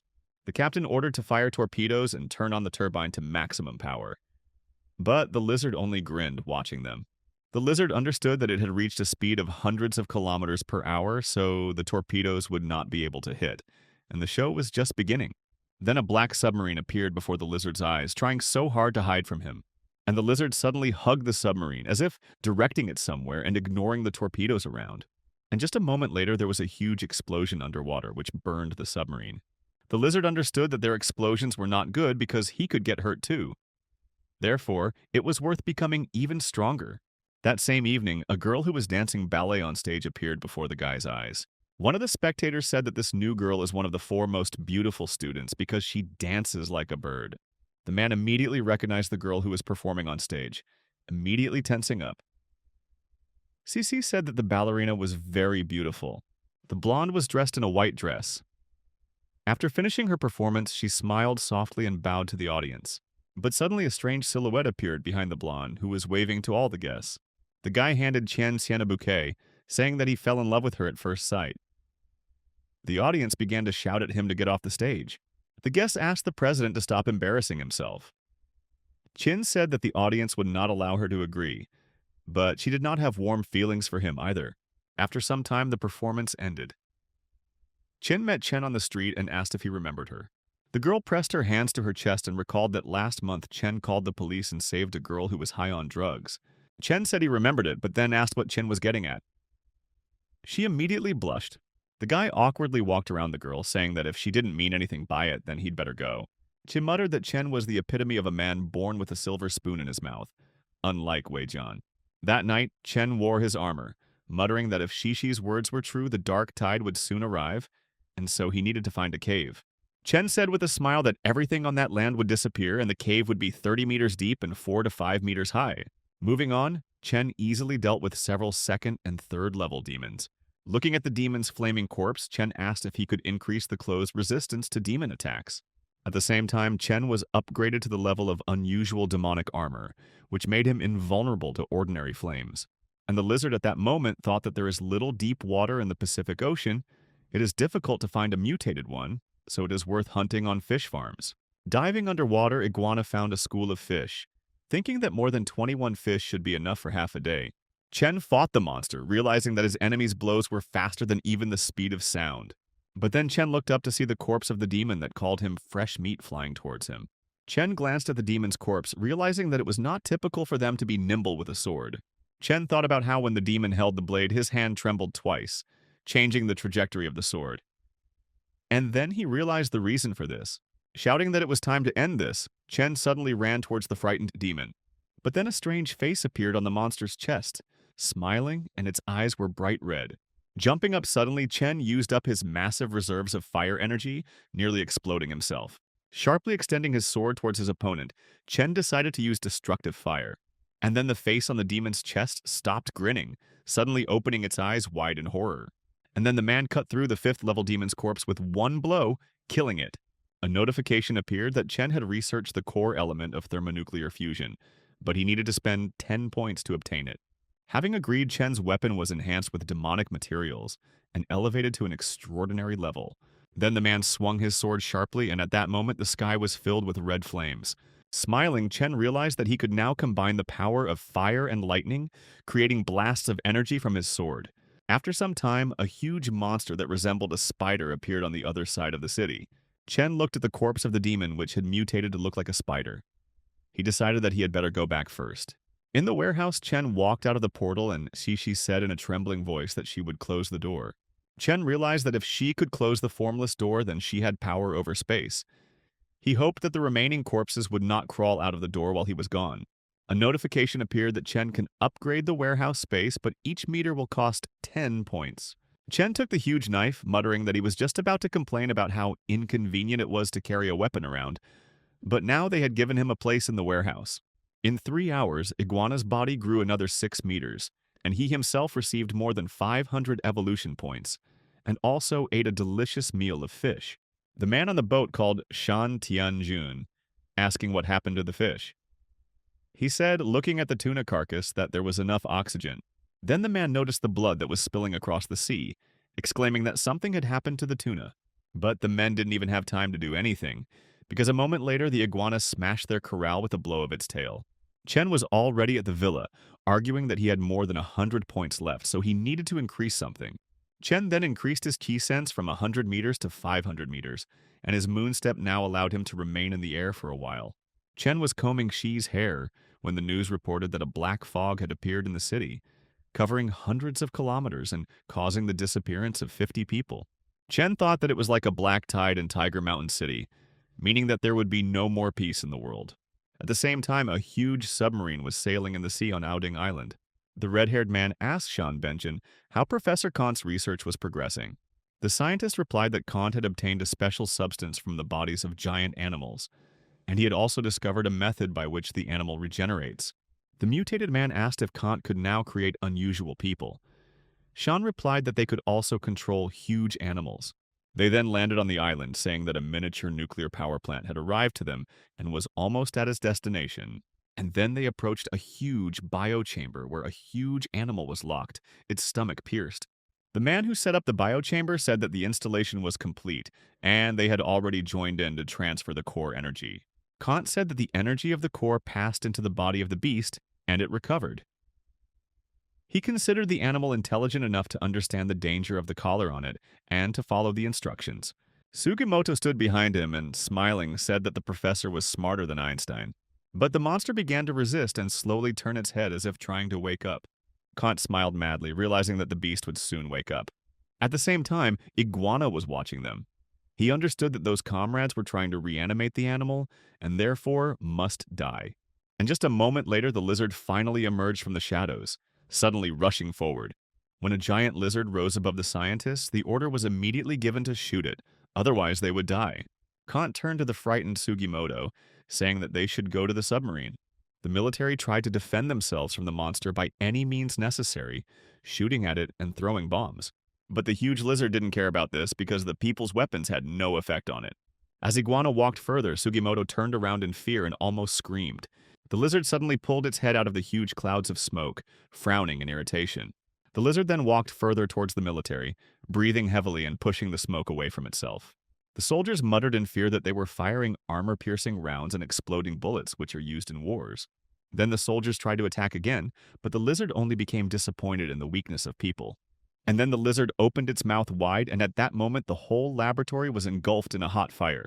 The man who had previously tried to escape suddenly froze in place and began coughing up blood.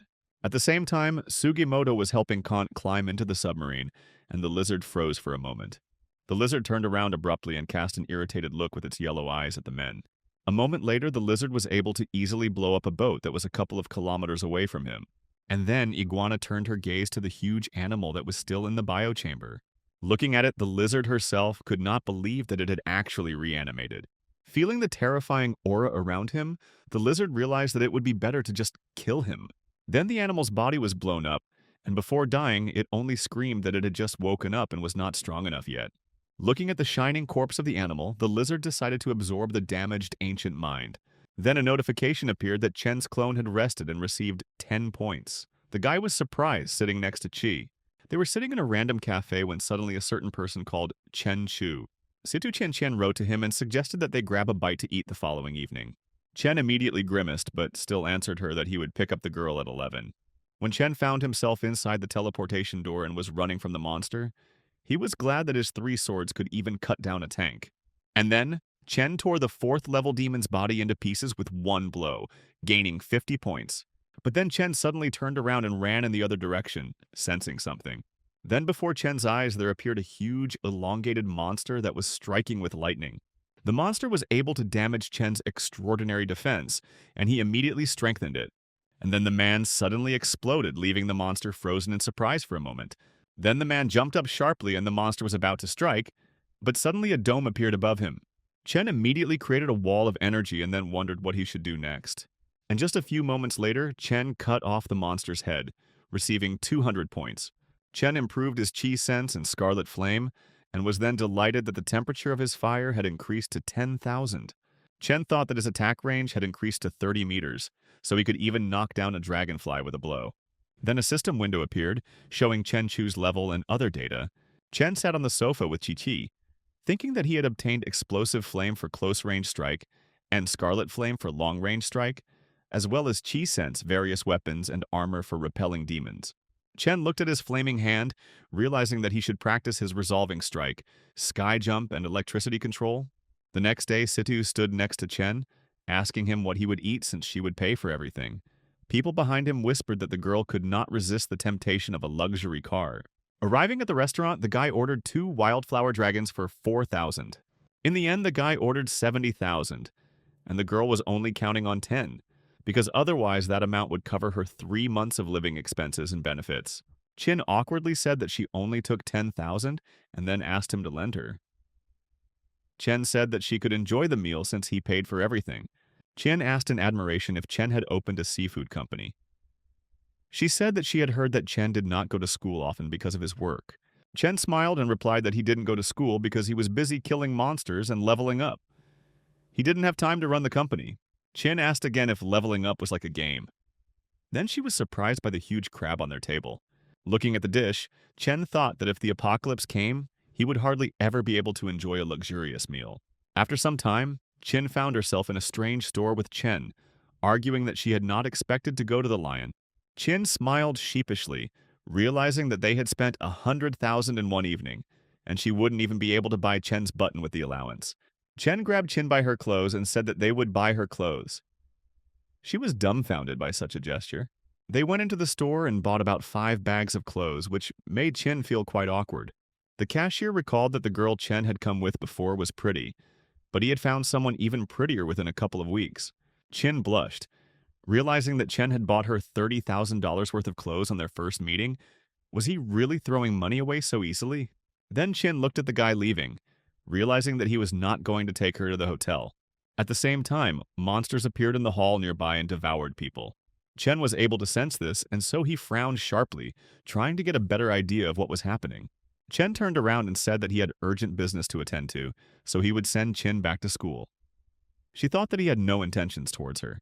Qian couldn't understand if Chen wanted them to slowly get closer and she was just making it up. The guy didn't pay attention to the girl's absent-minded face, reasoning that space had exploded nearby. A little later, Chen walked past the empty hall, carefully glancing at the bloodstains on the floor. The guy frowned, realizing that even though this was the real world, the poisonous aura still appeared. Turning the corner of the building, Chen found the demon. It chuckled, saying that the guy had found it after all. And then the monster suddenly pounced on the guy, screaming that then he should die. And just a moment later, Chen killed the low-level demon with one blow, shattering its body. Then Chen realized that the monster was simply poisoned, and not demonic like that dark elf. After some time, the captain stood over the monster's body and said that he wanted to use that monster to see if the hard work paid off. But then the man said that someone had killed the monster before his partner. The girl said that it was someone very strong, who controlled fire. The man with the beard asked when someone who could control fire appeared in the city. The news said that a large number of space ruptures had appeared in their world, and that an apocalypse was coming. Chen realized that the apocalypse of 1999 was coming, and over the past 20 years, more than 500 cities had perished on the battlefield. Chen realized that they had paid with their blood for 20 years of their peace, and now they had entered an era that belonged to ordinary people, where anyone could become special. Looking at his phone, he realized that he had sent it to his grandfather, but it was still not enough. Chen knew he had to report to the city's special department if he wanted to get more information. At the same time, the lizard fought with a huge mutated whale that could make seawater heavier. But the lizard pressed her lips together tighter and realized that this was a useless ability. And just a moment later, the lizard sharply pierced the body of a huge whale which was larger than it. Once the lizard ate this whale, it would have received at least 10,000 evolution points. Meanwhile, a group of guys were sitting in the recreation area of the city's special administration. Glasses said that whoever killed the monster yesterday, he was better than all of them anyway. The pink-haired girl looked away, wondering if this was the guy who did the impossible. A man with a beard came in and asked if they wanted to see the first recorded evolving human. And then Chen appeared in front of the group of guys, dressed in a tight, closed suit. One girl extended her hand, saying that this was the guy who drove up to the school in a fancy car. The girl with pink hair blushed, realizing that it was him after all. The man with the beard frowned deeply and with displeasure, also recognizing Chen Chu. The man said that Chen would have to pass a strength and speed test. He was required to hit a punching bag as hard as he could after being given a command. The guy asked Li how strong Chen thought he was, and he said he was probably around 3 stars. The guys continued to guess how many stars Chen would be able to knock out. Most of them still bet on 4. And then Chen hit more than 5 stars, causing the punching bag to even start smoking. The captain said that Chen could get 50,000 every month, and if he wanted to join them, he would get much more. But Chen refused because he always played alone. The captain smiled and asked if Chen Li had killed the monster sent yesterday. He immediately agreed. The captain said that Chen had great strength, like the awakened ones he saw recently, and with his talent, Chu could be taken as a disciple by the fighting god Jiang if he joined the management. But the guy just smirked at the fact that people saw the ceiling of the fighting god Jiang's capabilities. Chen knew that his lizard had to remain a secret, and he had other ways to become stronger. Then he smiled and politely declined. A notification appeared from a special city saying that the first evolved 5-star Chen Chu had appeared in their city. Chen received a call from a red-haired guy who asked if Chen had evolved to 5 stars.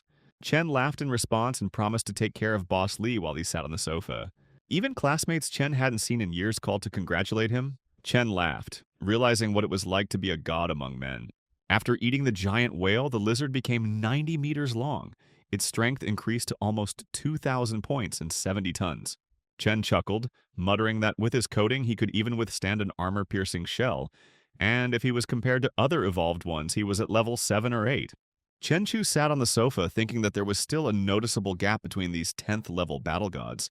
In a peaceful world, even if his strength grew every day, it would be difficult without a worthy opponent. There would be an unchanging and all-consuming feeling of endless emptiness. But now everything was different, because the apocalypse had come, and terrifying monsters had stepped through space and time, ending up in their world. Now, countless powerful awakened ones fought alongside the evolved ones and the war gods. Chenchu was genuinely happy that they would all be able to be on the same field and fight. The stakes were rising, and Chenchu was finally able to stand shoulder to shoulder with these gods. But the young man's plan was a little broader, as he was going to suppress the gods and become the strongest being. The mental tirade was interrupted by the sharp noise of a telephone ringing. When Chenchu picked up the phone, he had already called back, but there were many incoming messages in the chats. There, someone with the nickname Little Carnation wrote that he wanted to wake up just like his boss to become an angel with beautiful wings. After reading the chat a little more, Chenchu reminded everyone not to relax at work. All of his female employees immediately responded with consent and returned to work. All except one, who made a face and only then lazily returned to work. Something very interesting was happening in the warehouse that belonged to Kadokak. Someone whose arms looked like steel prostheses summoned a heavy sword from space. It was Chen Chu who came here for another training session. He turned to Xiaoxi, the little girl standing next to him, and said that they were back. The girl summoned something that looked like a holographic door from somewhere and said that she opened it. She walked forward a little further to make sure everything was working as it should. Chen Chu asked the girl to wait in place and not move while he scouted out the situation. A man in armor that covered his entire body like a second skin approached the door. As soon as he stepped over her, a strange smell hit his nose and he realized that something was wrong. The door led him to a new place every time they opened it. So if he wanted to check out the world on the other side, Xiaoxi had to keep the door open. But even if that were the case, perhaps some even more terrible monster might have learned about the door's existence. Chenchu immediately remembered the red-eyed monster that was chasing him. He thought that the monster might have sent someone else after him. Then he wondered if this world was really created by chance. Whatever it was all quite good, and it all played into Chenchu's hands. The system warned the young man that the temperature here was too high, which killed most living beings.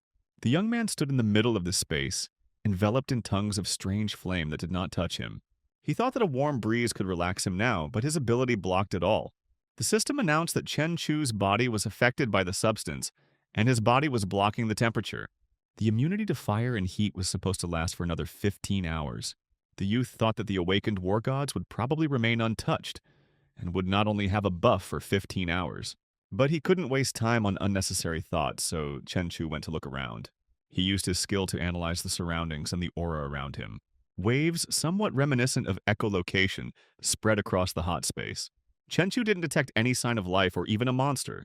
All that was left was to ask Xiaoxi to open another door to try his luck there. As soon as he thought about this, a strange movement was felt behind the young man's back.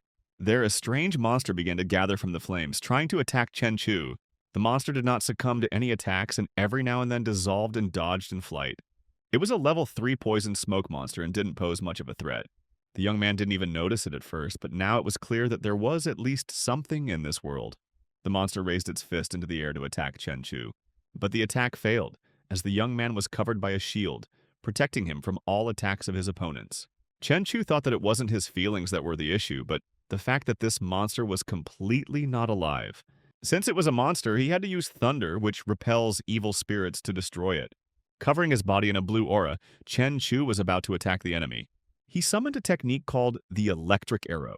The next moment, a shining beam of blue light headed straight towards the monster, and the beam hit the target, tearing the monster into pieces and causing it to burn. Now it really has turned to ashes, as befits its name. The system said that Chen Chu had dealt with a level 3 monster and received 20 attribute points. The young man looked at the defeated enemy and could not believe that it was a 3rd-level monster. This monster seemed powerful to him, as it was impossible to take it with physical attacks. He was just lucky that he had a talent for electricity. Suddenly, the young man heard someone's footsteps next to him, which seemed familiar to him. Chenchu turned around and saw Xiaoxi, reminding her that he had asked her to wait outside the door. The little girl stood in the middle of the burnt wasteland and could not answer. She said that she was very worried about Chenchu because it was very dangerous here. Chenchu misunderstood and said that there could also be danger behind the door. He asked the girl to stay away from him and under no circumstances come closer. The girl smiled and agreed with everything, dissolving into thin air. Once Chen Chu was sure that Xiaozi was not in any danger, he decided to continue his investigation. The young man used his ability again to scan the surroundings. Chen Chu started moving towards that object at an incredible speed. The young man did not want to miss anything, so he was going to hurry. He jumped on the rocks but still saw nothing, thinking that he might have killed the only monster. Having climbed to the top of the highest cliff and having opened up a magnificent view, the young man stopped. At the top of the mountain, there were several stone structures that looked like arches. He looked a little more closely and noticed some iron chains stretching through space. It could be called a structure, but it looked more like a confined space or a prison. There was definitely something sealed inside that prison, and that monster was no longer sleeping. Chen Chu got closer to the creature and said that it was a real treasure hidden in this world. It was the dragon Vondenfeld, also known as the Fire Wings. Chen Chu said that he didn't even want to think about what kind of stats this dragon had, because most likely they were impressive. The dragon spoke, saying that stupid people had summoned him without thinking about their lives, which was funny. The dragon said that this was his world, and Chen Chu was an intruder here, and he himself came to surrender. He offered to give the young man two options since he still considered himself merciful. The first option was to bury Chen Chu right here in this world, although most likely there wouldn't even be ashes left of him. The second option was for Chen Chu to become the dragon's servant, but only as long as he acknowledged the dragon's power. Chen Chu just smiled after listening to all the options the dragon listed. He said there was nothing he could do about it, but right now he needed the bones of this dragon. Hearing this statement, the dragon lost his temper and trumpeted that Chen Chu did not think at all what he was saying, although he himself understood that the man in front of him now had a significant advantage, since the dragon was bound in chains. Chen Chu said that he thought that the poison monsters were impressive, but now he was convinced otherwise. Then he decided to ask the dragon if those who agreed to serve him had become monsters. The dragon, as if confirming this, ordered all the summoned monsters to kill the man and throw the body into the lava river. The monsters kept growing in number, but Chen Chu didn't look scared. Quite the opposite. The young man looked at the number of opponents in front of him and thought that this would be an interesting experience. He used his ability again and sent lightning bolts through the space around him again. One by one, he captured the monsters with these blue lightning bolts and killed them, releasing their souls from the dragon's captivity. Chen Chu dealt with the monsters in a matter of seconds, viewing it more as an act of virtue than mass murder. The dragon didn't even have time to understand what had happened. He only wondered where his servants had disappeared to. Chen Chu declared that the black dragon now seemed like an interesting pet to him.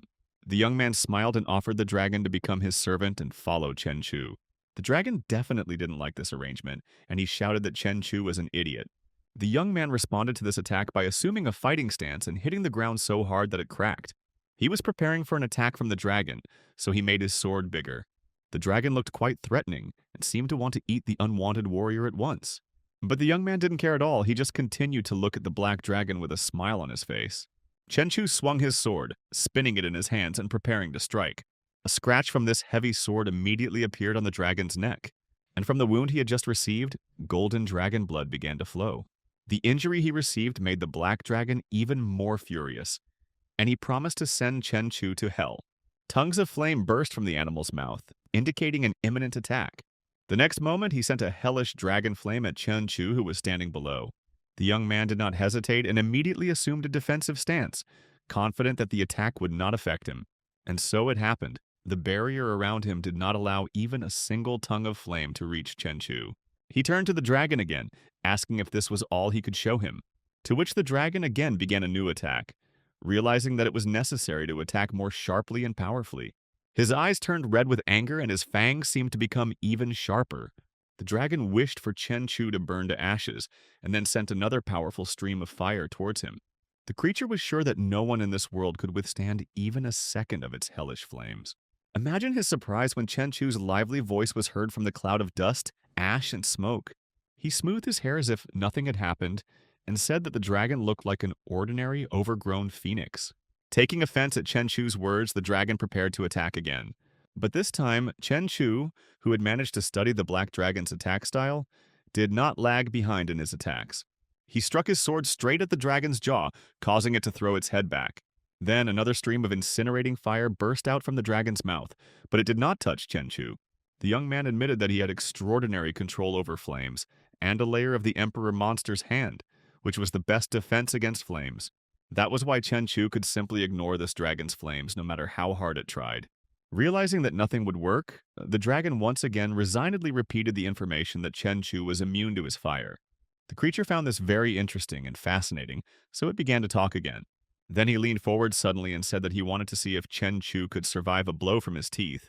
The next moment, the dragon's mouth slammed shut right where Chen Chu had been.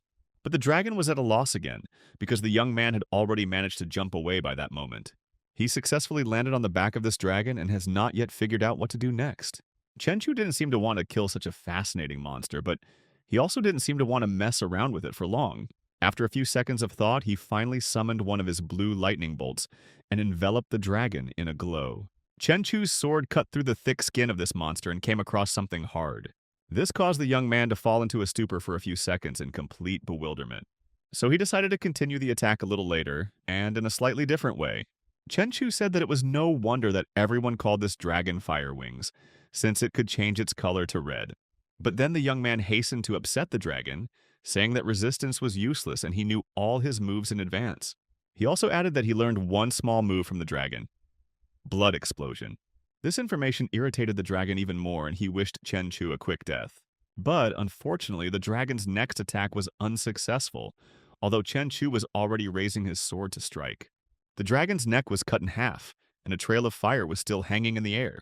The demon's head was also sent flying by the force of the blow. The system said that Chen Chu had killed a level 5 demon dragon and had received 1,000 experience points. Chen Chu, whose appearance had changed slightly, told the already dead dragon that their game was over. Xiaoxi suddenly materialized right in front of Chen Chu, somewhere near the dragon's head. She surveyed the situation and said that Chen Chu was strong, and the dragon was dead. The young man finally experienced the effect of his 4,000 attribute points in physical blue. Although the dragon was strong, the young man only spent 10% of his ki and also acquired a new form. The young man thought that the dragon's size, teeth, flesh, and even blood were unusual materials. His head alone would be worth at least 100 million. There was just one snag, which was the difficulty of explaining to customers where he got the 5th level dragon head from. The young man still decided to keep his head, and then asked Xiaoxi to come down. After exchanging 200 attribute points to purchase the storage, Chen Chu placed the dragon head in it. Then he poured a few more attribute points into enhancing his intuition, because he had to see between the lines. After strengthening his intuition, he gave another 400 attribute points to increase the intimidation of his armor. The system was producing the armor's intimidation while Chen Chu smiled, happy with what he had already achieved. The armor was successfully reinforced, and it seemed that Chen Chu had even awakened the king's fear. It was said that this type of intimidation could cause a person to shake with fear, and even the slightest glance could make a person completely helpless in front of a person in such armor. Thinking about this, Chen Chu exhaled and decided that this would be enough for now. He thought these skills could be really useful for cleaning fish. A few hours later, a fishing vessel from one of the countries took to the waters again. The sailors on board were delighted that something was finally starting to bite. But as soon as they got the net out and opened it, they saw how few fish there were. But one of them was happy even about this, because the fish was alive, and thanks for that. Then another sailor noticed something strange to the side and pointed his finger to attract attention. Right next to them, the water rose as if a mountain had suddenly appeared from the seabed. The sailors stared in that direction with bewilderment on their faces and could not understand what to do. Suddenly, the water surface was pierced by several lightning bolts, which came out of nowhere on such a calm day. Fish began to jump out of the water and rain down on the sailors straight from the sky. Meanwhile, Chen Chu was floating somewhere in his iguana form and scouting out the situation. He was somewhere deep in the sea, and he was no longer interested in small fish. The royal intimidation made the iguana's suppression even stronger. Now nothing could move in its surroundings. At this time, Chen Chu was still in that same fiery world and was trying out new abilities. He could now fly when he used fire and electricity at the same time. He thought that he was very lucky, because people always strived for the sky. And now, while he was connecting these two forces, he was free from gravity. Chen Chu couldn't get enough of his newly acquired ability, so he soared higher and higher, cutting through the clouds. During the flight, he suddenly noticed something strange somewhere very close. His intuition told him that there were unexplored places in this world. A creature that even the dragon that ruled this world did not know about must be hiding here. Although the dragon wasn't a ruler, he was just trapped here. So there must have been something more in this world that was holding him back. Arriving at the ruins of the giant kingdom, Chen Chu had to climb up several tens of thousands of steps. As he climbed higher and higher, he looked at the walls on which many drawings were engraved. All these drawings chipped off and fell off over time, but one could still understand something from them. All this painting is a kind of history of this kingdom in pictures. Chen Chu came to the conclusion that there was a civilization of giant dragons here, and they worshipped something. After thinking a little more, the young man suggested that there might be a dragon god here. He began to feel that somewhere here, a gigantic danger was waiting for him. But after considering his chances of survival and his strength, Chen Chu still moved forward. He looked at the fossilized dragons around him and realized that Firewings was their younger brother. The system issued several warnings that the poisoning in this area had worsened. There really was something strange in this temple. It didn't show its essence, but it could already increase the poisoning. Chen Chu decided to try his luck, so he shouted for the creature to stop hiding and reveal its essence. His words about the creature needing to stop hiding echoed throughout the temple and bounced off the walls. With a premonition, Chen Chu suddenly looked up above himself and realized that he needed to defend himself. Something resembling a huge ball lightning was rushing straight towards him at great speed. And then a very frightening monster without a face appeared before him. The monster's head was pierced and a black, bottomless void was visible in it, which seemed to be sucking you in. The monster had 4 arms and could levitate, making it look like a deity. He couldn't speak because he had no mouth, so he just raised his hands up to attack again. The tips of his fingers were also cut off neatly. This was visible while he was performing the attack of eternity. Chen Chu quickly realized that he had encountered something strange, so he froze for a few seconds. Suddenly he realized that he needed to protect himself somehow, and put his sword forward to defend himself. The attack of strange black streaks of energy crashed against the material the sword was made of. Chen Chu seriously considered whether his opponent could be a 6th level. And then, narrowing his eyes, he finally came to the conclusion that this opponent could only be a 7th level demon. The demon continued his attack, still not attacking at full strength. He was able to speak and ordered Chen Chu to bow to him and surrender. But the young man was not going to do either of these things yet, so he again assumed a defensive stance. Chen Chu asked the demon if he really wanted him to kneel down. After gathering his thoughts, Chen Chu released the power that was hidden within him and was ready to attack even the demon. He lifted several dozen boulders into the air and was about to launch an attack on the enemy. Stones continued to break away from the nearby cliffs as if the temple was dismantling itself. Chen Chu, whose face showed signs of his transition into a strong form, smiled. He said that now this demon must die for forcing him to worship. The demon also did not lag behind, also dismantling the temple and sharpening stones right in the air. He was about to immediately launch an attack called Bloodburst, which was only the first form. Chen Chu remained standing in place without even moving after hearing the name of the attack. The next moment, he masterfully cut all the sharpened boulders into several pieces. He wielded his sword with incredible speed, as if he were the best swordsman in the world. What was also impressive was that he used a 2-handed sword with one hand. Then the young man got a little tired of the demon's antics, so he decided to go on the attack himself. He slashed his sword across the body of this monster and cut off 2 of its arms and a leg on the left side at once. It turned out that the demon's form was cut in 2, and Chen Chu was about to exhale. But the next moment, the young man felt the touch of cold fingers on the back of his head. The demon stood behind him and was about to attack, calling Chen Chu a disgusting ant. There was an explosion from which everything around began to shake again, and the dragon statues began to crack. In the middle of an endless sea of dust, ash, and smoke stood that same demon, grinning contentedly. But at some point, his contented smile disappeared from his face, as if it had never been there. Chen Chu, now burning with incredible anger so that fire was coming from the tips of his hair, said that he would put an end to this. It seemed like he had changed form again and was about to use some kind of technique. The monster also didn't lag behind, preparing to call upon some kind of ball-type attack. Chen Chu at this time looked as if he had grown 2 fiery wings which were now lifting him into the air. The young man pushed off the ground and rushed forward, intending to kill everything that came his way. The monster was just about to strike him when Chen Chu's sword cut him in 2 again, but this time horizontally. And again, everything is like last time. The monster discarded the previous body and generated a new one. But just as he was about to revive himself, Chen Chu struck him again. This time, in addition to piercing the enemy with a sword, the young man also activated a blood explosion. The demon tried to somehow help himself or ease his own suffering. He was, however, not very successful, so all he could do was hang on the blade of his sword. And again, loud explosions thundered throughout the entire area, raising dust. Chen Chu's sword was now stuck into a stone on the ground, and the owner himself was nowhere to be found. And all because the young man decided that his weapon would only slow him down, and now he was going to deal with the monster with his bare hands. He jumped to the place where the monster was supposed to be and said that he would quickly sort everything out.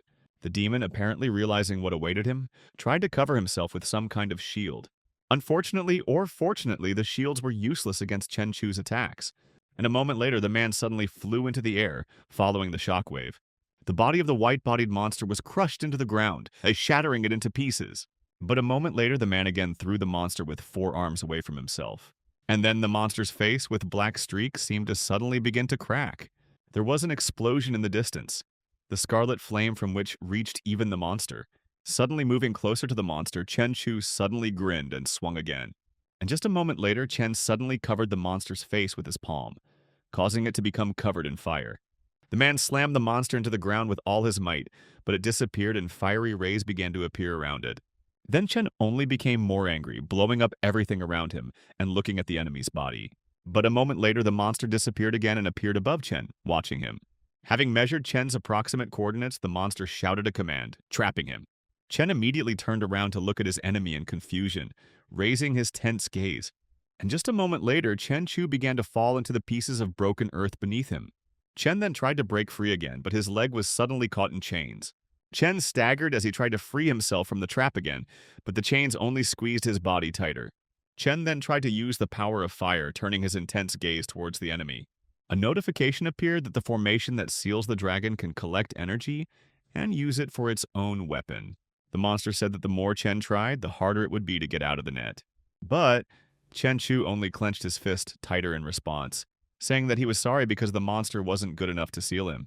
Then huge tongues of flame began to emerge from the man's hands, and he crouched down, preparing for battle.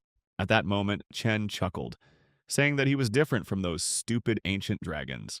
Then Chen Chu ran towards the monster, clenching his fists tighter and concentrating his energy. But then the monster disappeared from Chen's sight again, and he turned to it absent-mindedly. But then Chen smiled smugly and introduced himself to the monster. The snow-white monster froze for a moment, looking at its opponent in surprise. The monster continued to fly in the air while Chen looked at it smugly, freed from his chains. And then Chen began to slowly approach his enemy using fire. But suddenly the guy stopped, intensifying the flames near his body. But a moment later the guy again boldly stepped towards his opponent. But then Chen decided to play by the monster's rules, and so he also suddenly disappeared. But a moment later Chen found himself in front of the surprised face of the monster. And then Chen Chu swung again with all his might, clenching his teeth tighter in barely suppressed anger. The monster didn't have time to react to the appearance of the smiling Chen, and therefore just froze in amazement before dying.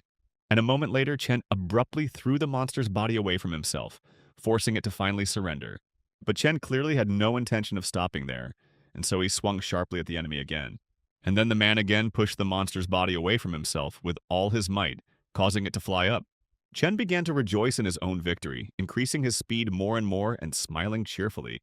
Within a few moments, the monster's body was torn into tiny pieces. But then the monster suddenly raised its head up for some reason as rocks were flying at it. Chen looked again in surprise at the entire body of the monster, who was only looking at the stars.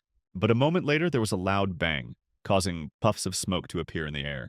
A few moments later, Chen found himself in a vast area, completely alone. In the eyes of the monster's corpse, Chen's reflection was visible, his hands controlling the fire around him. Towering over the monster's body, Chen Chu held its purple heart in his hands. Chen brought the organ closer to his mouth, saying that he also needed the power of the heart. A notification appeared that the lightning and scarlet flames had increased, and Chen had also received the sealing dragon talismans. But Chen didn't even pay attention to it anymore, breathing heavily due to the poisoning of a strange poison. Then Cece ran up to the tortured guy and said that Chu had dangerous poisoning. Chen reasoned that he had been fighting for too long, so the poisoning had gotten worse and he could no longer stay there. Chen hurried to fly up, realizing that without the protection of the sublime, the world of dragons and giants would fall apart. And then there was a loud explosion near the spatial door that stood in the distance.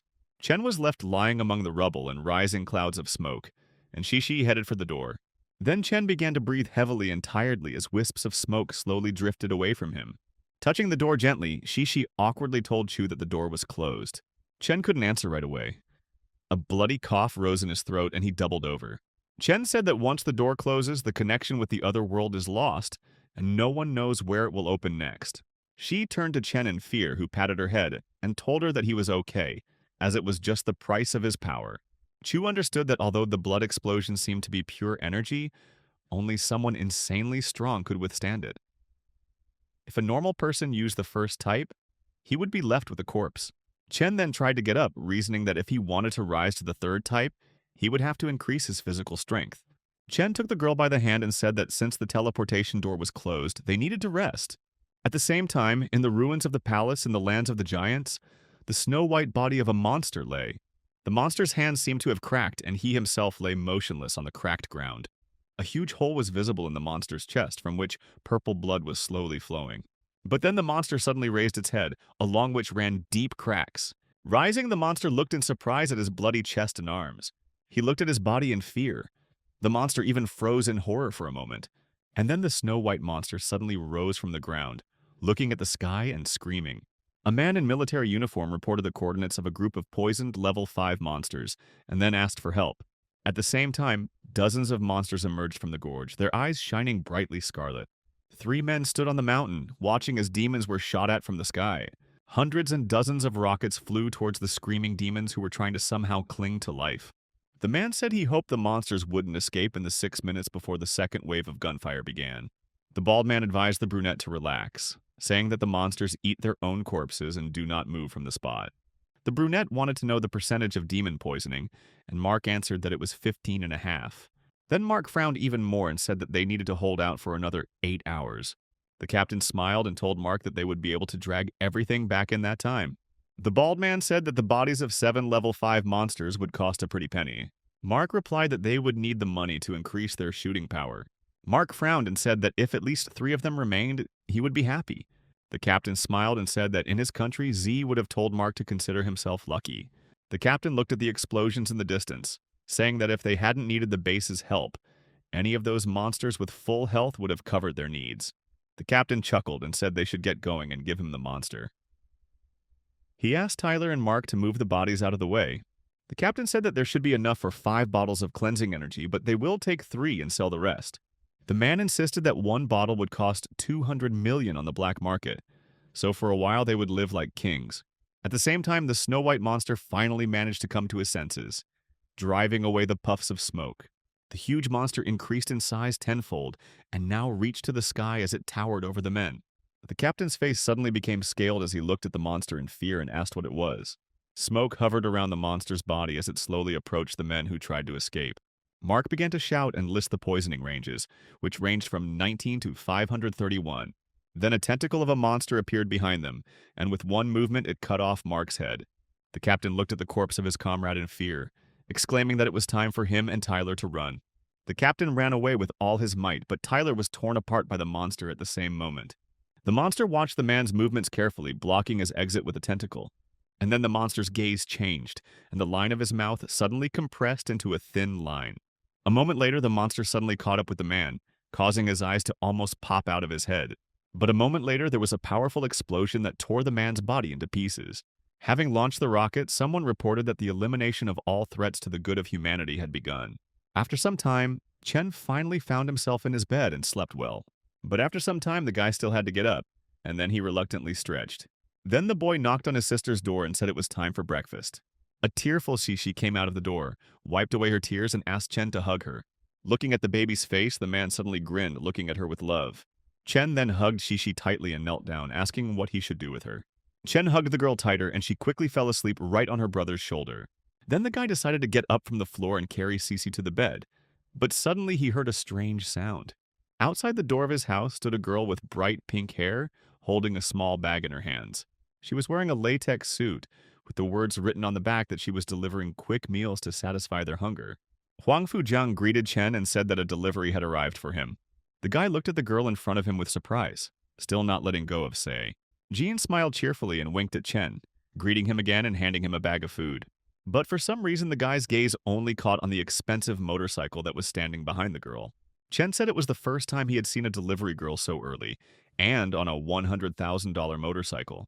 Jean said that she also had not seen people living in such an expensive residence and ordering delivery every day, especially with a child. Chen smiled madly and said that the lady knew him too well. And just a moment later, tongues of flame began to appear near Chen's body, reaching out to Jian. The girl staggered and suddenly dropped the bag from her hands, trying to justify herself. Jean shook with fear, saying that Chen Wu was the first evolved human of the new generation. Tears appeared in the girl's eyes as she said she was finally able to see Chen with her own eyes. But the guy didn't understand her reaction and just asked in bewilderment what the girl was getting at. The girl began to unbutton her suit, blushing awkwardly and saying that of course she had come to pursue Chen. The guy was momentarily stunned by the situation and therefore could only ask again in bewilderment. Jian then turned around and walked towards the motorcycle, saying that she wanted to chase Chen. Turning around, Jian introduced herself and said that she lived next door and that they would see each other soon after the next order. Chen smiled and said that Li was being too tense, because there was an investigation bureau in the city, and if the poisoning had spread, they would have rushed to them as soon as possible. Li asked how the bureau could compare to Chen, who had no one to answer for. Li Tenrui then leaned over and chuckled, saying that this was why it was important to know whose side Chen was on. But then, in response, Chen Chu only wearily asked what Li Tenrui was talking about. Li said that after yesterday's news, most of the houses in the wilderness near that mountain had changed owners. Li said the value of the entire neighborhood has more than tripled due to Chen's popularity, with rich people all fighting to move in. Li said the rich say they want Chen's help, but in reality they only want his resources. Li said that the rich people would not refuse any of Chen's offers until the monsters appeared, so he should help them too. Chen briefly thought about what resources he could get from the nobility. Li said that the businessman wanted to invite Chen to dinner, so he came to see him. Then the guy immediately chuckled and told Tianjun that he would of course go. Li smiled and said that Chen had better keep his word, and that he would see him later at Lin Shu's best hotel. Li said he saw Jian at his home and asked if Chen knew her. He replied that the girl had come to him and said she wanted to stalk him. Lai rubbed his chin thoughtfully and said that Jian could be a little bossy, since she had gotten everything she wanted from a young age. The man said that if she liked Chen, he had better be extremely careful. Li said that behind Jian was Huang Futai, who is the richest man in N City. News has emerged that Country Z has used the most powerful equipment and reduced the level of poisoning, and public order has been restored. Village Y was attacked by scent monsters. Hundreds were killed. A temple in Country R was poisoned by the corpse of a woman who was burned alive by monks and was reborn as a vengeful monster. 20 people were killed. Country Z announced its plans to end the apocalypse 20 years ago and created a system of protection and storage of resources that made the city the safest in the world. The pressure is mounting worldwide. The rich have rushed to Z-land, and many of the possessed are now at the border. The black market is overflowing with disaster relief contracts. Meanwhile, people still continue to go to Ningchen University despite the apocalypse around them. The blonde sat at the table and continued to learn English words while listening to music. A girl turned to Chen Qian and asked why she was spending so much energy studying during the apocalypse. The girl with blue hair said that after graduation she planned to work as a translator, but the situation is so dire that it is no longer a problem for her. The girl said that no one even knows now whether people will live. And then she added that she still needs to find a high-ranking man and marry him. Chen Chu, who awakened with 5 stars, has extraordinary fire control power and has also gained wide fame. The number of discussions about it on the internet reaches 2,000 blocks, but besides fans, there are also doubters. Then the girl suddenly asked Chen what was going on between her and that ordinary guy. The girl playfully asked if Chen was already sleeping with him, but she only blushed in response. Qian put her hand to her mouth and asked what her friend was talking about. She thought that Chen was powerful, talented, and handsome. Qian thought that Chen was so perfect that no one could compare to him. Then the girl immediately dimmed, wondering if she really felt something for him. Then she suddenly received a call from Chen, and her friend hurried to look at her phone. Qian blushed and said she needed to go away. Her friend laughed and waved her hand, telling her to go. Walking out of the office door, the blonde-haired girl asked if Chen Chu had been looking for her. Chen asked the girl if she had time that evening, since he had already booked lunch for them. The girl then pressed her hand to her chest and agreed to go to another meeting, smiling. At the same time, there was a terrifying silence near Huan's luxurious villa, as well as a small motorcycle. Huang Futai asked if his daughter had seen Chen. She threw the helmet on the sofa and said that she had. Huang Futai smiled contentedly and then asked Jian how she was feeling about Chen. She said that he knew about her spying on him. Jian kept saying that Chen became scary when he concentrated on something. The girl recalled the man's terrifying strength, saying that Chen was capable of becoming king.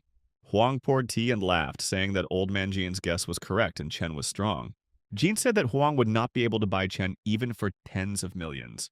Huang said that Chen Chu was just a brat in his 20s who wouldn't be able to fool an old man with his business experience. Jian said the world had changed and her father's money was not always the answer, but power was.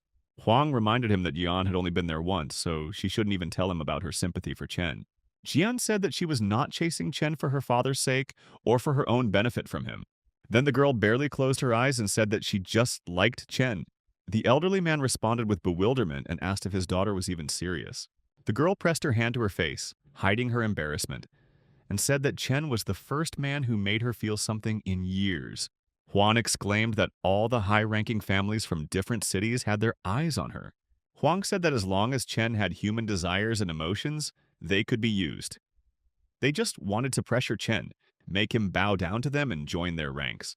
Huang then said that Jian was too naive to try to fight them, but the girl only repeated the words of her aunt, who said that the way to a man's heart is through his stomach. Huang said that was true and then asked if Jian really wanted to learn how to cook. Huang thought that his daughter, as is well known, was a little out of her mind, and now she had fallen in love with a man and even decided to change for him. Then the old man smiled, realizing that his daughter was very pretty, so she could really win Chen over.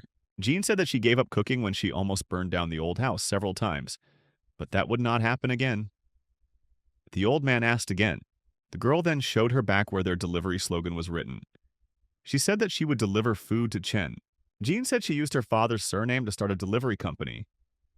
He was momentarily stunned. Barely breathing, the man whispered and coughed that his daughter had indeed spent the money on a food delivery business. Jean said she knew about both the small warehouse on the docks and the villa Chen had recently rented. The girl smiled and said that Chen always orders food for himself, even breakfast. The girl found someone who took Chen's phone and installed the app, so while he was ordering, she would be able to deliver his food. The old man grabbed his heart and coughed and then asked in amazement what the girl was doing. Jian smiled in response and said that Chen would soon be touched by her sincerity. Chen sat tiredly in the black car, holding the steering wheel tightly in one hand. Chen stood in the parking lot of Ning University, and the students around him whispered that it was really him. Qian walked up to the guy, waving, while the other girls behind her could only envy her. Qian walked up to the car door and smiled, but Chen just chuckled and asked her to get into the car. One student looked after Chen, telling his friend that they were trash compared to Chen and Qin. The brunette replied that the leader was allowing someone's ambitions to destroy him, but they had all evolved and would soon catch up with Chen. The brunette confidently insisted that Chen Chu simply managed to achieve 5 stars first. Brunette said that according to the department, they are the best of the best, selected from 1 million people in the city of N. Brunette said that an outsider like Chen Chu was just lucky, and then asked Longzi's opinion on it. But Lunzi, blushing, watched one girl. Then he said that they were as talented as Chen Chu. Then Lunzi blushed even more and said that the girl in front of him was very pretty.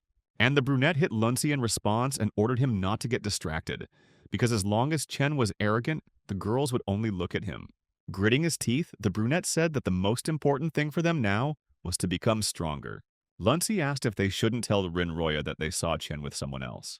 The brunette placed his hand on Lunzi's shoulder, saying that he knew about his crush on Rinroya, but she liked Chen. He said that Lunzi could fight fairly, and then, even if he didn't win, he would still at least be a real man. The brunette said that talking about people behind their backs is not at all heroic. At the same time, Chen Chu was already driving along the roads of their city, passing by ancient buildings. Qian excitedly told Chen that the second apocalypse would come in 2 weeks. Qian asked if there were a lot of monsters and the Special Assignments Bureau couldn't handle them. Would Chen do anything? Chen shook his head and asked why the girl suddenly brought this up. Qian lowered her head and awkwardly said that many people on the internet criticized Chen and called him a coward. Chen asked if it was because he had not joined the Special Assignment Bureau, and Chen agreed. Qian said that they say that Chen did not join the Bureau because he is afraid of encountering monsters that will appear in 2 weeks. Chen knew that he was the first student to evolve, so there would be those who would not like him. Chen asked what the guy would do in a critical situation. Chen Chu chuckled in response and replied that he would, of course, be on the front line. Chen said he did not join the Bureau because of the bureaucratic red tape, as it was not suitable for him to have to report before every action. Then Qian blushed and shook her head, deciding that the one she liked couldn't be a coward. And after some time, Chen Chu and his companion entered a magnificent hotel.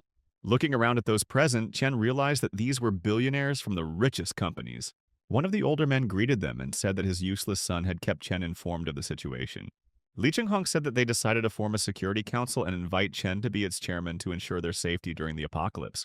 Chenhong said that the security council would protect them, the old people, and ensure the safety of the villas around the hill against the poisoned monsters. Li said that since they would be protected, they would naturally pay Chen a reward of 100 million a month. Chen was immediately stunned and speechless by such a huge amount, freezing for a moment. But Chen Chu smiled and only said in response that it sounded quite good. But then Chen said that this would be the price for protecting all the billionaires of these villas. Chen said he was confident the billionaires could reach more than the 30 billionaires living there if they split it up and each family paid $1 million. Chen said he had no idea how much they would ask for entry, 100 or 10 million. Chen then told the puzzled old man that it looked like a profitable business anyway. Huang asked Chen if this money was not enough. He replied that in times of peace, the rich stick together. Chen said that even if something goes wrong, billionaires will solve it with money, and that is why they act arrogantly. Chen said that the apocalypse swept them off their thrones in an instant, because everyone is equal before the poisoned monsters. Chen insisted that there was no difference between a prince and a pauper, and this made them, the billionaires, very unhappy. Chen chuckled and said that he understood them perfectly. Lee came up and jokingly said that they were only doing this because of the rift in space that appeared a few days ago. Lee said that the Bureau had to use nuclear weapons to drive away the monsters, and if Chen agreed, they would give him 200 million. Then Lee smiled softly and turned to Tai and said that they, the old people, just wanted to live in peace. Huan said that Lee's son was in the Special Assignments Bureau, so he was the one who knew the efficiency of those slackers the best, because they couldn't be relied on. Then Huang told Chen, calling him Dear Chairman, that he would give 300 million a month. The old man smiled and said that if Chen nodded, he would add 100 from his own pocket. Chen Chu raised the bill into the air and said that the money would become useless pieces of paper. He set the money on fire and said that after a few attacks, they would become mere igniters. The girl looked at him with undisguised surprise in her eyes, as if he were crazy. People asked him about the usefulness of money several times, not believing their ears. One of those present said that this could not be, since the coming apocalypse was of a normal level. But Chen Chu simply asked them if they still hadn't seen the truth. The news said that only normally evolved individuals were sent to repel the attacks. Chen Chu asked why even the Special Bureau couldn't find the awakened 4th level. Everything that was happening suggested that this was not a real battlefield, and that the officials could not even take care of themselves. One of the men realized what Chen Chu was getting at and asked what he wanted from them. The young man simply threw up his hands and said that he didn't need money. And then he said that instead of money, he was interested in the special mud produced in Kowloon. As Chen Chu continued making strange demands for Beitai's special medicine, he looked like a demon. The young man's list was still not coming to an end, and the employees were trying to figure out how possible it was to get all of this. Chen Chu ended his list with a request for special supplies of Lantian gold. And also in 3 days, he wants to see the drawings of the mountain fortress and the constructed defensive structures in a month. The employee, who had been listening calmly until then, was surprised and asked when the mountain fortress villas had become a line of defense. And then he himself realized what he had said, so all questions about defense were dropped. Chen Chu, as if voicing his thoughts, said that those villas would become the center, and the natural terrain of the mountain would make the task of defense easier. The young man said that if these officials fulfilled his request, he would head their security committee. The hall was filled with the sound of applause towards Chen Chu. People said that it was no wonder that Chen Chu was the strongest person in the country. According to them, he frightened people with his strength and thoughtfulness, as well as his ability to foresee. Chen Chu smiled lightly upon hearing this, and the girl standing next to him looked at him with pride. After finishing the meeting and watching the officials' cars drive away, Li Chang said that Chen Chu had performed well. He then waved the hotel cards and said that his father had shares in the hotel. The young man invited Chen Chu to have some fun, and also said that he would go first. Holding the hotel's VIP card in his hand, Chen Chu turned to the girl next to him and said that they couldn't refuse Li's brother's kindness. The girl's face blushed. She covered her mouth with her hand and agreed. Upon arriving at the hotel, Chen Chu decided that now would be the best time to start implementing his plan and check out some things. He walked into the luxurious executive suite and took off his jacket. The space around was soundproof. It reflected all signals. Nothing could get in or out. The girl looked at the young man in front of her and said that everything was happening too fast. The next moment, Chen Chu, with fire in his eyes, told her to be his girlfriend. Qian Tian was a normal person, so when he controlled the energy in her body, he had to be extremely careful. As he was about to do something, Chen Chu gathered his ability at his fingertips and thought that if he was careless, he might hurt the girl. The next moment, magical power burst out of his hand and pierced the girl's body.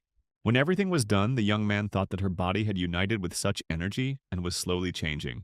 There was no poisoning or mutation, so we just had to wait until tomorrow. The young man was going to use the dragon stamp to obtain some of the energy from the monsters he had absorbed. His plan was to force normal people to evolve, although it was a little dangerous. After several dozen minutes, Chen Chu explained to Qian Qian that each new wave of the apocalypse would be stronger than the previous one, and that she could not graduate from college. The girl looked at him with a lost look and asked what she should do besides studying. Chen Chu advised her to look within herself for answers and asked if she wanted to become awakened. Having heard about the possibility of evolving, the girl became a little happier and said that this was her dream. Chen Chu let her in on his plans to create seeds to make people as strong as the awakened. But then he also had to tell her about the risks, saying that his plan wasn't perfect. According to him, if the girl could not control this power, she could turn into a monster. Hearing about this prospect, Chen Qian was not happy and wondered if she really wanted it so much. The next moment she said that if Chen Chu did this, then she was not afraid at all. She wanted to become independent to protect her mother, so she was always ready to fight further. And now, she guaranteed Chen Chu that she would always fight by his side and would never become a burden. The young man smiled and was glad that she agreed to his plan so easily and without unnecessary questions. Throughout the entire existence of the crisis, no one has canceled the technological boom of humanity. That's why the news was now full of reports about a new application that was supposed to bring everyone closer to the evolved. The girl showed the entire application to Chen Chu, saying that several 100,000 people had already downloaded it. Then she showed the 5-star evolutionary the managing bureau of Zhonghai City. According to her, these short videos could gain millions of views in a matter of seconds. Chen Chu looked at the video again and asked if they used special effects. The woman said that these were not special effects, but special filters that could be turned on with one click. According to her, such short videos helped the evolved ones to present themselves in order to earn the trust of the people. She said that Chen Chu was a celebrity they especially wanted to sign a contract with. They just needed Chen Chu to show his strength on video and then his popularity would skyrocket. Having confirmed her words, the girl began to show Chen Chu videos of other users. There were different videos, like product advertisements and just show-offs. One of the content makers even agreed to appear naked in the advertisement for greater effect. The woman then said that Chen Chu could start broadcasting on their app right now, and they were ready to fulfill any of his demands. Chen Chu stood up and said that he was not a star, so he had no fans. But the woman did not calm down and continued to talk about how, with his face, he could instantly earn millions of fans. She opened something on her phone and said that once he showed his face in the group chat, he would have a ton of fans. Chen Chu calmly listened to the woman talk about how he could get any girl he wanted. And then the young man coldly replied that he was not interested in such a thing. He asked the secretary to get the woman out of the office as quickly as possible, which she began to do. But the woman kept talking about filming commercials, which only made Chen Chu even more angry. She screamed that they needed a real hero and only Chen Chu could handle it. Then she decided to go a different route and started showing Chen Chu footage of other evolved ones. She told about the evolving from the city M, who became a deity for people. She then showed a video of Yali Shand, whose left hand could become a sword, and whose video has been viewed over 500 million times. Then her story switched to the man from City F, and then to the water-freezing man from City A. The girl ended her story by saying that people tend to be afraid and doubtful in the face of the apocalypse, so they need a real hero. The secretary stopped pushing the girl out of the office, but she continued to say something about hope. She continued listing the evolved ones with such enthusiasm that it became scary. Chen Chu thought that it would be a good idea to increase his area of control. Now he was being criticized online, so Chen Chu decided to agree to the offer but refused to do the streams. Having heard a satisfactory answer, the girl was delighted and almost jumped for joy. That same evening, Chen Chu climbed onto the roof of the building under the gaze of numerous cameras. He rushed down to the drones, accompanied by a voiceover about how he was a light in the darkness, and in the confusion, he was the embodiment of hope. As he chopped down the monsters, a voiceover was heard saying that his sword struck with precision and grace, and he himself moved through the air in a deadly dance. A true hero fought not for glory, but for every life on Earth. In this video, Chen Chu cut the monster in half horizontally, which was accompanied by a special effect. Chen Chu was the first to evolve from the new generation, a fearless, legendary, benevolent protector. While reviewing the resulting video, someone said that it was some kind of apocalypse game. In the N-City Special Assignment Bureau, Chen Chu's team was sitting, and they were saying that there were a lot of special effects in the video. One of the men said that Chen Chu must be stronger than the 5 stars, and he was moving further and further away from them. Meanwhile, somewhere in a distant temple, the gates to some world opened. The monks, as one, stood in sync, and with blissful expressions on their faces, blew greetings to the great Tengu. A strange man emerged from the gate, who did not look like a man at all. It was that same great Tengu. A man with a gray beard and devilishly red skin walked forward, and a girl appeared from behind him.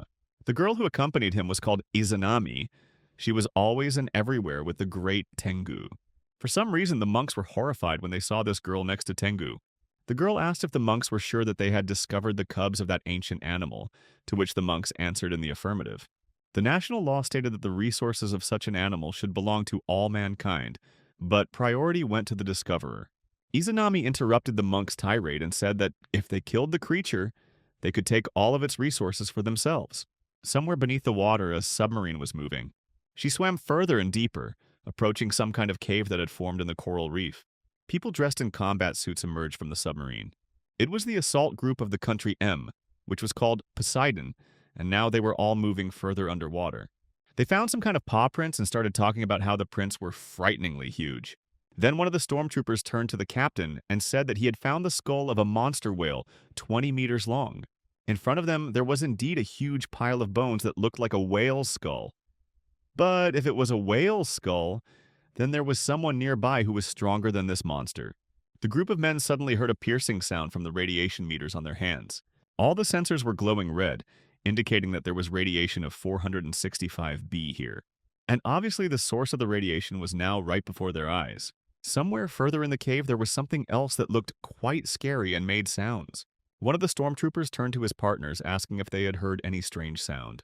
Then he looked at the meter on his arm, which continued to tick, and said that there was something wrong with that thing. The radiation level continued to rise, terrifying everyone present. The radiation reached 1,000 sieverts, and the men started talking about how, even if they had been near a place with radioactive waste, it would not have been so high. A terrible monster with blue eyes looked at them from the cave, and it seemed to be in a hostile mood. One of the men said that the radiation had risen to 1,500 sieverts.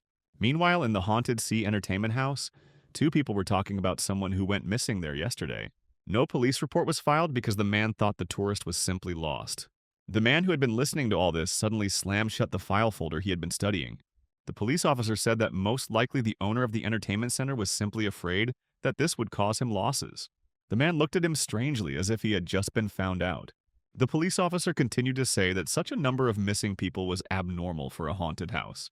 That's why several men have now entered the game, saying that the Bureau of Special Assignments will sort everything out. One of the men said the sensor detected poison and was surprised that the poisoning began after they entered the haunted house. They moved a little further, and the young man asked if this was the theme room that the director had given them. The room looked like an old, dilapidated shrine with talismans scattered everywhere. One of the talismans fell from the ceiling and was about to fall to the ground or stick to someone, which was a bad sign. The young man turned around and looked into the void as if something was about to appear there. Then a doll with red eyes appeared right in front of his face, about to scare him. The young man was truly frightened and pushed the doll away from himself.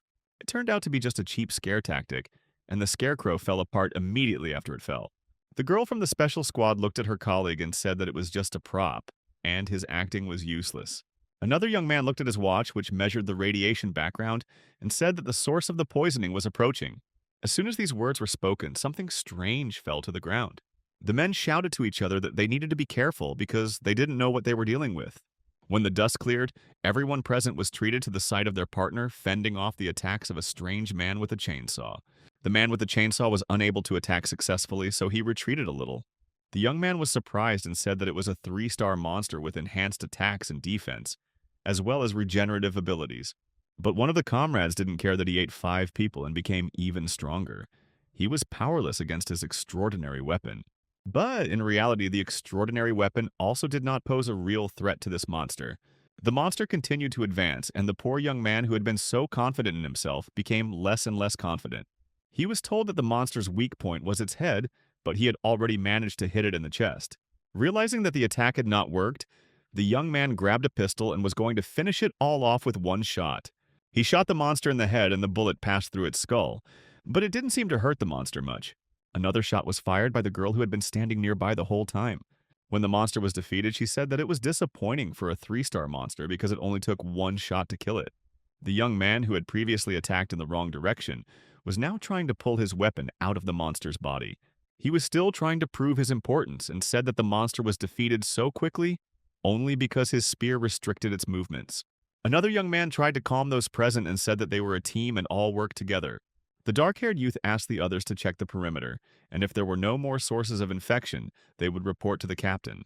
Eventually, no more sources of infection were found, so the young people went to the captain. The man was just scolding them for the fact that there was a fatal flaw in their team's work. He asked why Pan Hao acted without the leader's instructions. Panhao looked away in shame, admitting that he was no smarter than Li Zongwen. Then it was time to reprimand the leader himself, and the captain said that he could handle planning and reconnaissance, but was just sitting there. He had to understand that first and foremost, he was just part of a team, not a leader. Li Zongwen lowered his glasses and said that he was sorry and that he should have helped. Then it was time to scold Peng Lun. He asked about who his shield was supposed to protect. When he said that he had to protect his teammates, the commander asked if Lin Ruoya was the only member of his team. According to him, in battle, no one cares about your personal interests, so everyone had to help everyone. Then he turned to two girls who were standing in the corner and were not stuck in dialogue.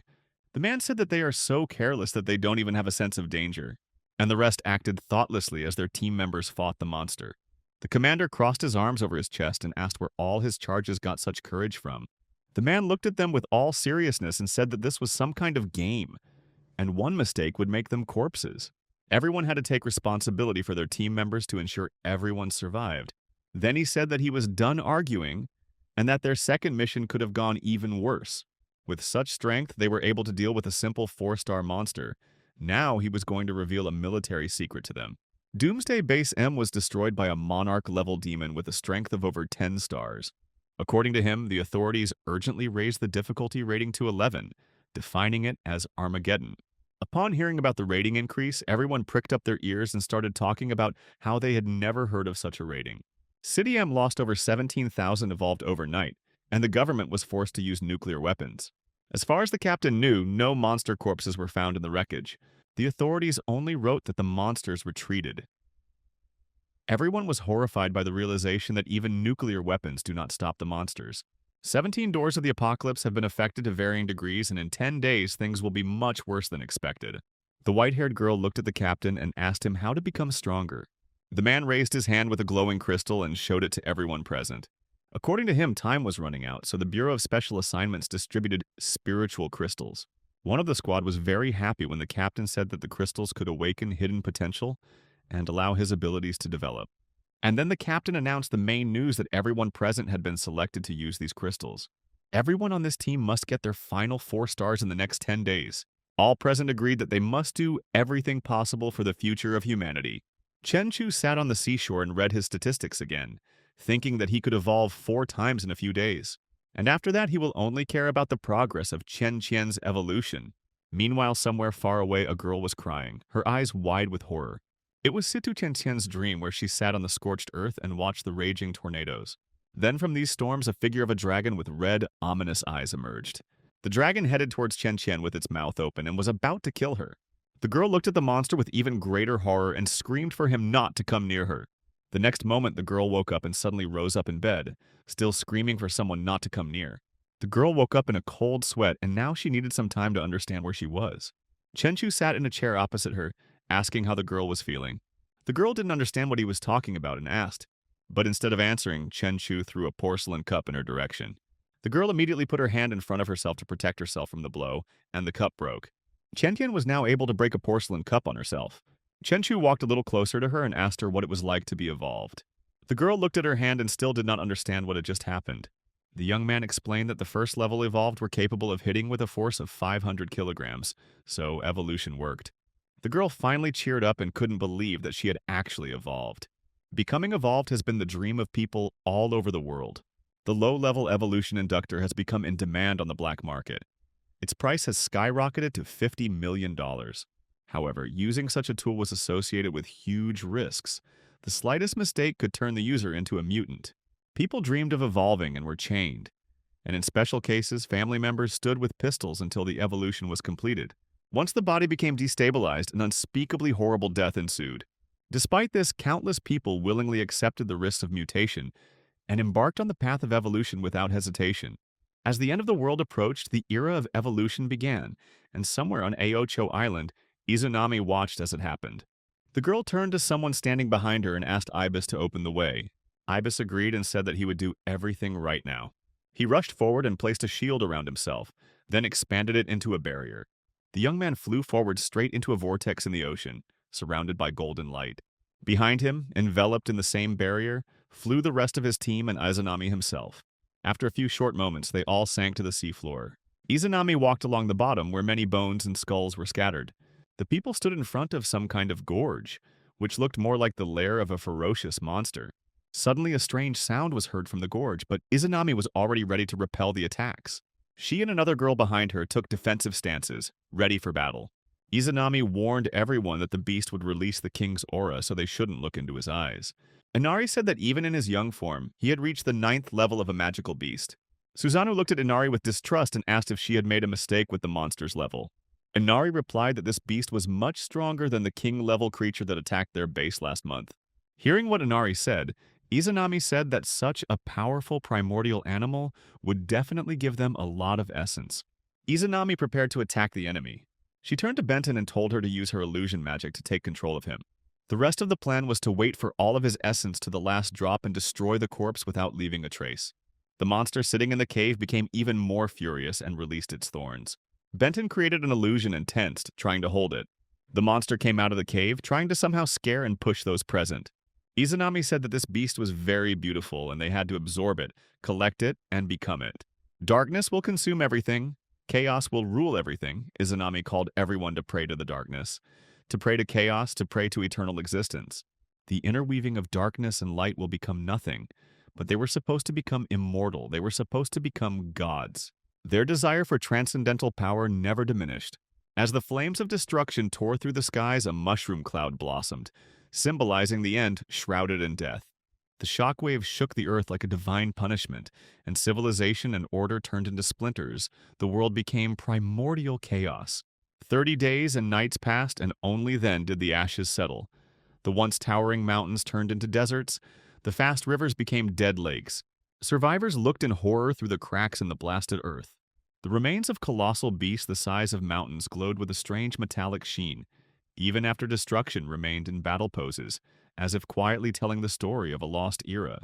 In their crystallized bone marrow, they found a substance that sparkled like stars. When light fell on it, the substance pulsated as if alive, refracting the colors of the visible spectrum. After research, they finally discovered her secret. She could reconstruct the molecular structure of living beings. The Prime Minister held up a flask of glowing blue material at a press conference and announced that they were to crown themselves gods today. But soon fate showed its terrible face and the first volunteers turned into crystal statues in the sacred blue light. Their expressions were forever frozen, and their mortal flesh was like tissue paper trying to survive the flames. Finally, they realized that this was not the power of creation. Since human bodies became ordinary clay, it could not be a sacred gift from the gods. But after the apocalypse, some people and survivors who came into contact with a substance of divine origin were able to evolve, collecting monsters. Only then did they realize that mythology had not abandoned them, but had accelerated them. In this era, they were the successors of myth. Izanami, with a blissful expression on her face, announced to everyone that they were to become gods. In the midst of their chanting about the importance of praying to the gods, Izanami suddenly heard someone arrive. A man appeared on the head of the huge lizard, looking a little disheveled. He stood up and said that it would be better if all these people prayed to him, and his name was Chen Chu. The blonde turned to Inari and ordered her to analyze the information immediately. The girl with red eyes took off her fox mask, smiling slyly. But then Inari put the mask back on her face using Koju's divine gaze. Inari looked at the blue-haired man who seemed to have fallen from the sky. Chen looked at her and asked if this was a sensory ability like observation hockey. Then the boy's eyes flashed brightly as he muttered that it was much lower in power. And just a moment later, the fox's mask began to crack, and purple smoke slowly rose from it.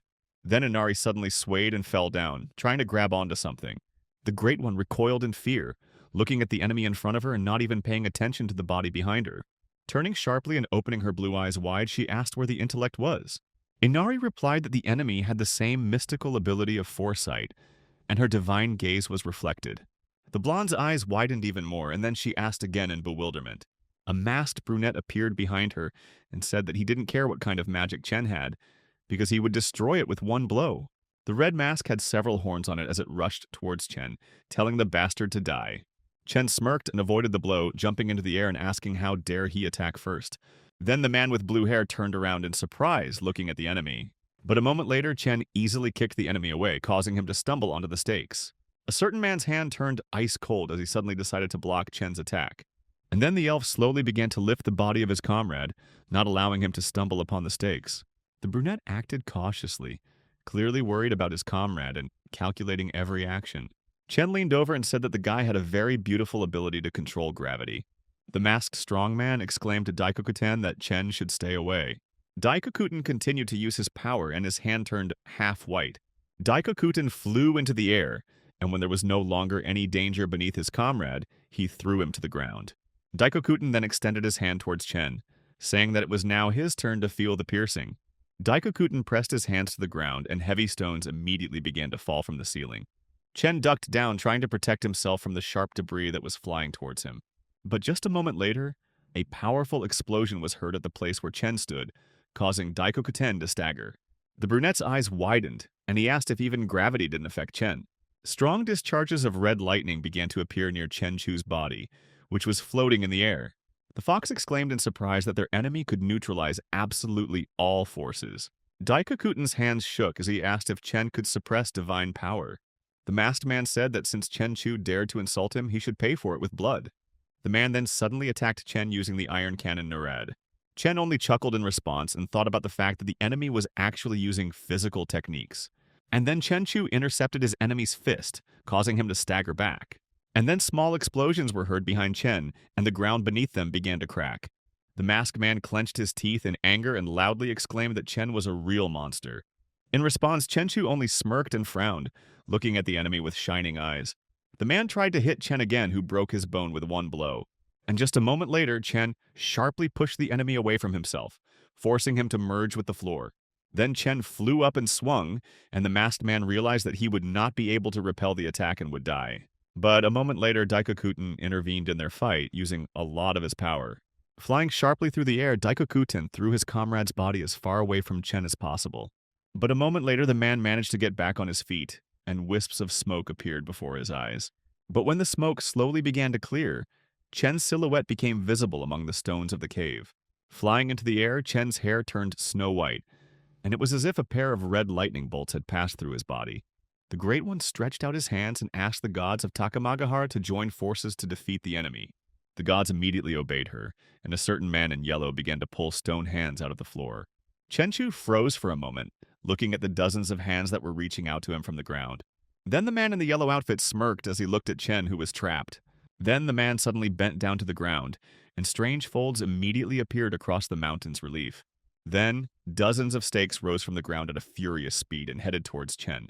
But when the stones almost covered the man's entire body, Chen suddenly frowned more deeply and his eyes flashed.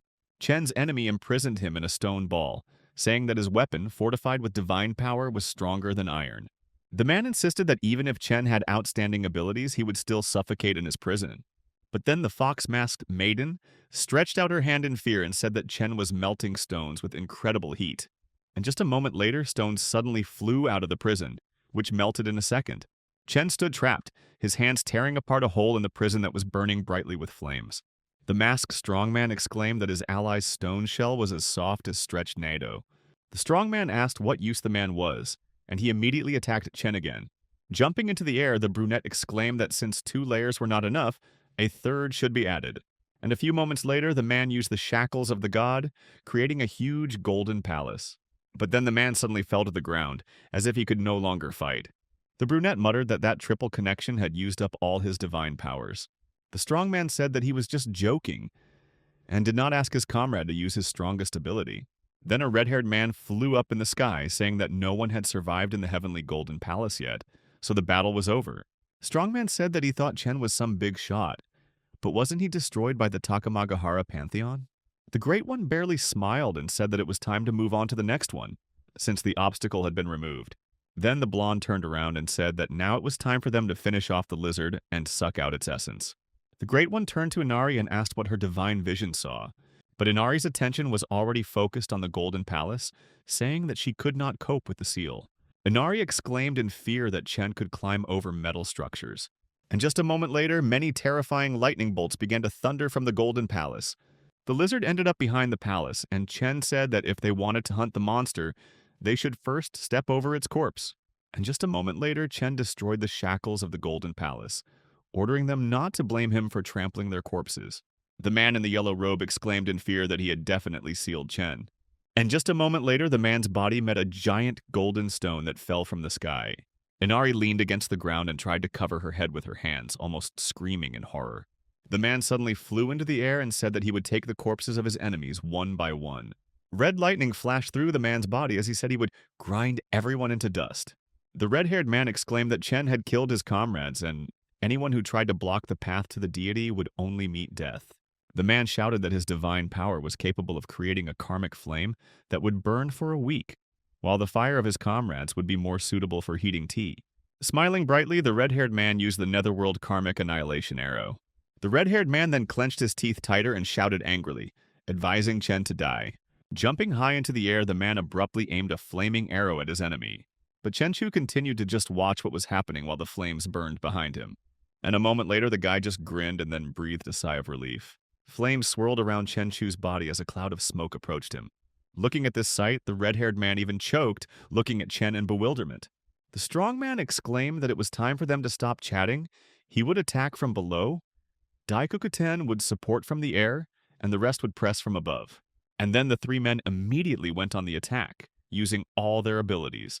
The Great One gritted her teeth and whispered in irritation that Chen could actually fight the three of them at the same time. One girl stretched her hands forward and frowned deeply, asking who would help her defeat the demon. And just a moment later, the strong man swung at Chen with all his might, using the angry Rakshas cannon. But Chenchu managed to knock the man out with just one blow and push him away, slamming him into the ground.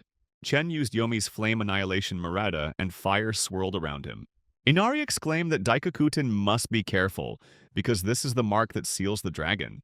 The guy looked at his feet in bewilderment, where huge yellow runes were already visible. And then the man's body began to slowly become encased in golden chains, but he could not resist them.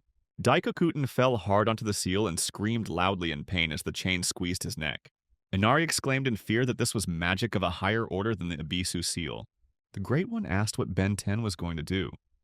She replied that it was time for them to psychologically unite and act. The girl's face transformed. Her mouth widened as if it had burst and a long tongue appeared from it. Ben 10 said that even if the demon's physical body was strong, it would not be able to repel her psychological attack. Coming closer to Chen, she exclaimed that upon hearing the voice from Yomi Kododam, he should fall. Chen, who had been strangling the red-haired enemy earlier, froze for a moment and looked at her in confusion. And just a moment later, Chenchu abruptly threw the man's body away from himself, who screamed in fear. Yomi opened her mouth wide, saying that she would bind Chen's soul, for it was the law of death, like a mother's embrace and a child's grip. Raising her hands to the sky, she commanded Chen to fall and plunge into the path of Yomi, where even gods fall. The red-haired man said that the devil could no longer move because he was immersed in a nightmare world. After some time, Chen was already back in his true form, in a strange place. Towering over him was the enormous Yomi, whose body was cracked. She said that strength didn't matter there because Chen was in her mental world.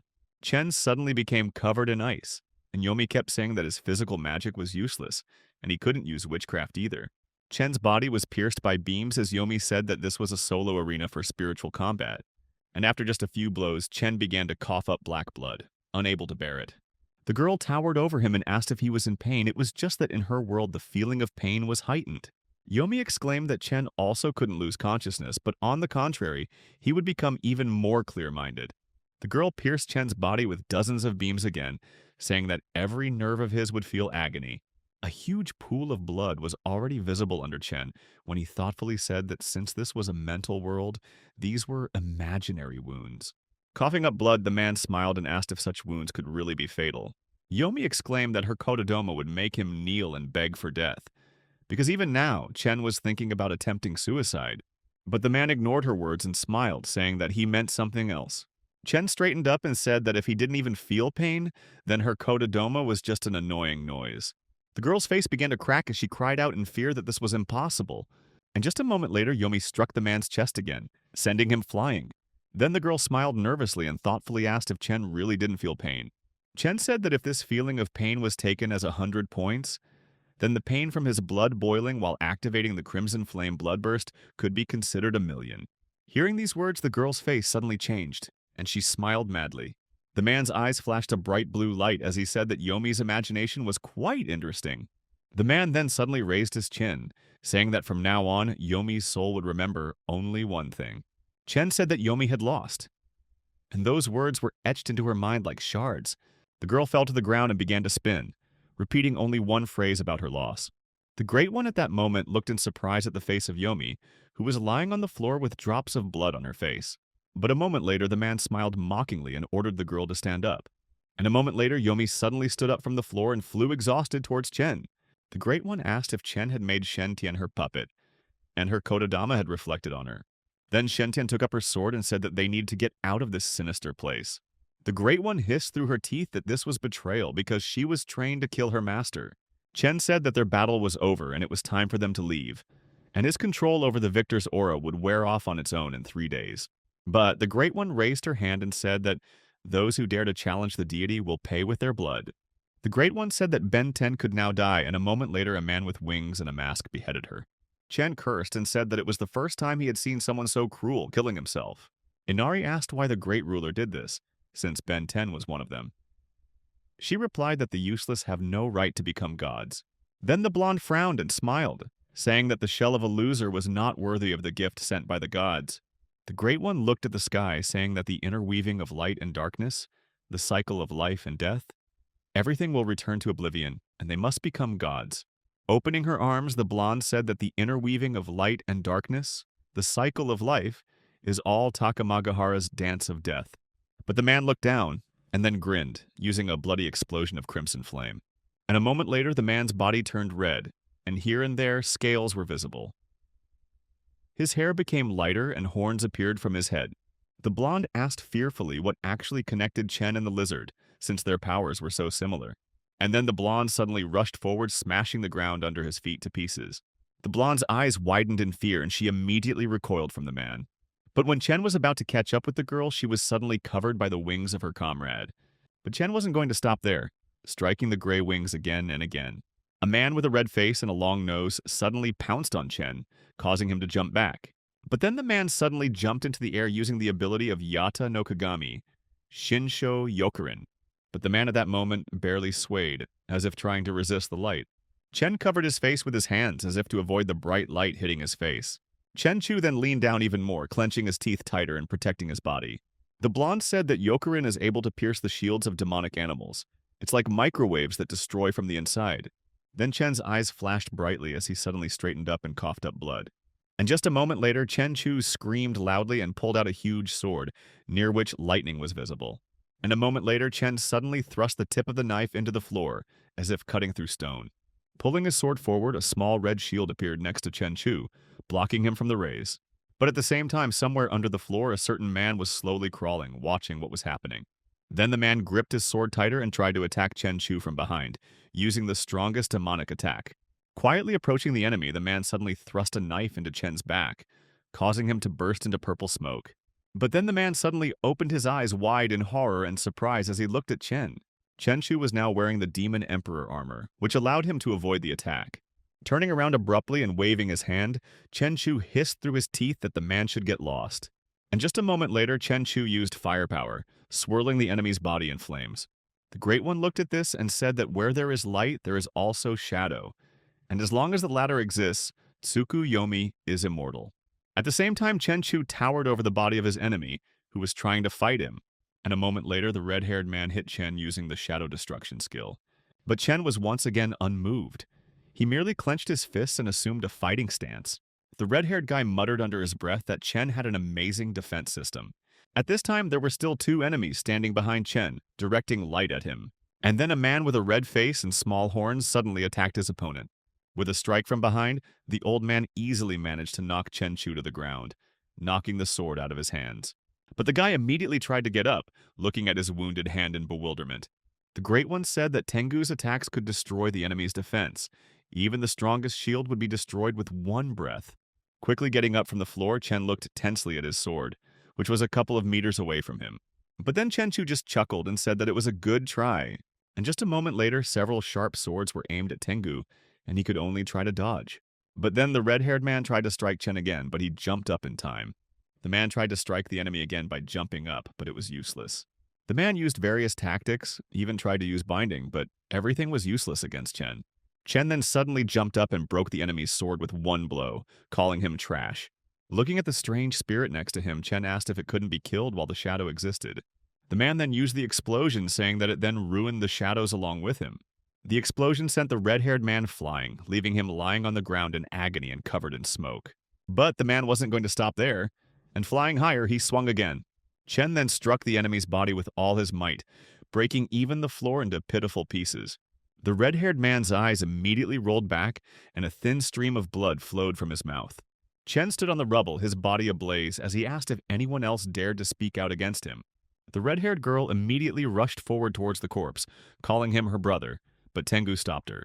The old man continued to stare tensely at the girl's tear-stained face, not allowing her to go further. The Great One asked why the red-haired man and Inari were standing still instead of attacking Chen. But the red-haired man only cast a doubtful glance at Inari, who was trembling with fear. The red-haired girl trembled in anger, exclaiming, "How dare they sell her labor? Are those bastards really looking for death?" But then the girl with yellow eyes fell to her knees, choking with tears and asking why such a sacrifice. The Great One appeared behind her and reminded her that she had allowed all of her brothers to be killed in order to obtain the essence of animal origin. The blonde pointed her finger at Chen, saying that since they were future gods, they had to kill this demon. With her head down, the girl said that they would get enough essence to gain power, but she didn't want to become stronger anymore. But a moment later, the Great One's hand suddenly squeezed the girl's neck, lifting her from her knees. The blonde showered the girl with tears and said that if she wanted to be a normal person and a good sister, then she was just a coward. The Great One said that she had betrayed the oath of the Yaki clan, and this is a grave crime, because they are the heirs of the myth and are constantly evolving. The girl repeated the words she had long since learned, saying that this would be until they touched the divine world, and then loudly sent the blonde away. Squeezing her neck even more tightly, the Great One ordered Tengu to kill the traitor, whose heart still wavered, for she was unworthy of the divine ship. But Tengu, in response, merely demonstratively turned away from the great ruler. Then the blonde swore softly and turned her gaze to Inari and the man in front of her. At that moment, the sound of Chen's knife stabbing into the ground of the battlefield was heard. Chen said that he had no intention of fighting them to the death, so they could give up their hostility and leave. The Great One's eyes flashed brightly with flame, and her face turned black as she said that it was unthinkable to want to give up. Scales appeared on the girl's skin, and their size increased several times when snakes appeared from her hair. The red-haired girl's eyes turned white a second before the snake in front of her opened its mouth. The Great One exclaimed that every drop of essence would be her food, as the girl was being devoured by a snake behind her. Having swallowed the girl in one bite, the snow-white snake with red eyes smiled contentedly. Raising her hands to the sky and laughing loudly, the girl exclaimed that all their powers would become hers. The rest of those present were unable to resist the girl, who was devouring even her own comrades. One by one, the snakes swallowed the bodies of those who refused that senseless slaughter. Some tried to resist, but against the maddened girl it was all in vain. Inari muttered that she was absorbing the Yaki clan's abilities, and the red-haired man realized who the Great One truly saw them as. The blonde turned around and said that it was even funny because they were all nothing more than reservoirs for cultivating essence. Her eyes blazed brightly as she exclaimed that, out of all of them, she alone was worthy of becoming a god. Chenchu jokingly said that this was an unexpected plot twist, because they really had problems within their own ranks. The masked strongman turned around and said that although he couldn't stand Chen, it was the clan's personal matter, so if he wanted to live, let him go. And just a moment later, the strongman suddenly lifted a huge stone into the air and swung it. Leaping high into the air, the strongman threw a stone at the Great One, exclaiming that this was a battle for survival. But the girl immediately formed a shield near herself and repelled the man's blow, breaking the stones. The girl then smiled and asked if he was another dog who would kill his own owner. And just a moment later, the blonde suddenly lifted all the small stones into the air. Daikokuten barked out that they were all orphans, test subjects, survivors of disasters. The memory of how they were all given a small, glowing stone for the first time flashed before the man's eyes. The Great One united the abandoned children, saying that by becoming gods they would be able to escape the suffering of mortals. And then suddenly those stones sank into the children's chests, leaving only small fragments outside. Most of the children died immediately, but 2 remained, who glowed brightly, looking stunned at the corpses around them. Then the blonde smiled brightly and told them that they would now be the Yaki clan. Daikokuten used force, exclaiming that from the very beginning they gathered and became a clan for only one reason. The man exclaimed, gathering his strength, that they all just wanted to move on with their lives. But the blonde abruptly stopped the man's attempts to stop her by creating a huge dome. Daikokuten frowned in response and said that he had already received the powers of light and darkness, so she could not defeat him. The girl ignored him, only stretched out her scaly hand forward and smiled slyly, But a moment later, the man seemed to be enveloped in strange tentacles, binding him. The snake circled around him and pressed him, but Daikokuten exclaimed that he would never submit to her. But a moment later, the blonde suddenly crushed the man in the clutches of the blue snakes. Looking at the man's death, the girl only grinned, and the satisfied snake slowly approached her. And just a moment later, the black snake opened its mouth wide, while small stones were hovering around it. Flying even higher into the air, the girl laughed madly, and Chen only watched her. The great ruler ordered them to rise as she suddenly raised her hand to the sky, and just a moment later, the masked strongman began to slowly rise from the ground, following the stones. Inari and the red-haired man also rose into the air, looking at the girl in fear. And then the Great One ordered them to give up their powers because they were already in her power. But suddenly a man grabbed Inari's leg, knocking her to the ground. Chen put the girl down on the ground, and she only awkwardly asked why he was doing this. The red-haired man flew towards the Great One, exclaiming that he would fight to the last. The strong man also swung sharply and exclaimed that even if they had to die, they would not let her win. But in response, the blonde only laughed barely audibly, looking at her imaginary enemies. And just a moment later, the girl directed her hungry snakes at the two men. But the strong man easily managed to knock out the snake with one blow, causing it to cough up blood. The other man burst into flames, exclaiming that even if he couldn't fight back, he would pull her along with him. Then the snake opened its mouth wide and began to breathe fire, using a flash of rage. But a moment later, the snow-white snake swallowed the bright solar ball. And then there was a loud explosion that came straight from the snake that was growing out of the rocks. The blonde said that he would rather destroy himself than let her consume him. At the same time, another snake approached the corpse of its comrade, taking the red stone that remained from it. The snake placed the stone in the hands of the blonde, who smirked and said that Kagutsuchi was too naive. The Great One said that Kagutsuchi's body is just a vessel for essence, and even if he kills himself, the stone inside him will not dissipate. Then the snake smiled affectionately and snuggled up to its owner, barely sticking out its tongue. But a moment later, the snake burst into a bright flame and headed back into battle. Now the corpses of two men lay in front of the girl, and her snakes sparkled brightly in different colors. The girl smiled nastily and flashed her scarlet eyes, saying that she had already absorbed 7. Then the blonde's gaze fell on Inari, who was fearfully clutching a dagger and standing next to Chen. The girl recoiled and muttered that they had no choice, because even killing themselves was useless. Tengu continued to hide behind his own wings, tensely watching what was happening. But then the blonde flew up and said that there were only 2 left. The Tengu, who stood opposite the ruler, immediately assumed a fighting stance and clenched his teeth. And just a moment later, the man seemed to disappear, leaving behind only the remains of feathers. Then the girl smirked and raised her head, haughtily asking if they had really run away. The blonde smiled wildly and said thoughtfully that it was a smart, cowardly, and realistic choice. Inari pleaded with Chen, saying that with his power he would definitely be able to destroy the crystal with the essence inside her. Inari approached Chen and asked him to kill her, and then destroy the crystal because she did not want to become part of Izanami's power. Inari exclaimed that Chen could definitely do it, but he just smiled in confusion. Izanami appeared behind Inari and said that she wanted to use the demon to destroy the essence, which meant she had betrayed the will of the Takamagahara gods. The girl turned away again and asked Hen to kill her as quickly as possible and destroy the crystal. Inari leaned down and tried to put the sword into Chen's hands, exclaiming that otherwise it would be too late. Looking at her former comrade, Izanari laughed and asked if she really wanted to die. Izanari exclaimed that she would squeeze the origin essence out of this demon and lizard at the same time. With her head wide open and a wild smile on her face, Izanari exclaimed that she would ascend to the gods. But a moment later, Chenchu suddenly snatched the spear from Izanari's hands, causing her to freeze. But the man chuckled sharply and walked away from Inami, saying that she didn't need to die at all. Chen went to the ruler, who exclaimed that they had sacrificed themselves to the new god. But Chen chose to ignore this statement, simply frowning and taking a fighting stance. And then the blonde began to direct beams of energy and snakes at Chen, but he easily dodged. Chen exclaimed that he had decided not to interfere in their quarrel, but she tried to drag the sword lizard into it, so he changed his mind. And just a moment later, Chenchu pierced the blonde's head, causing her to freeze for a moment. But then the girl pulled the weapon out of her head, saying that this power was not enough to kill her. But Chen wasn't going to stop there, and so he took another swing at the blonde. Pushing the ruler away again, he smashed her body onto the floor and said that today was her end. The battle was in full swing when someone started attacking with full force. One of the attackers held her mask to keep it from falling off completely. The man with the enhanced arms asked her how she felt about his blows. He continued to strike at her again, but only raised dust.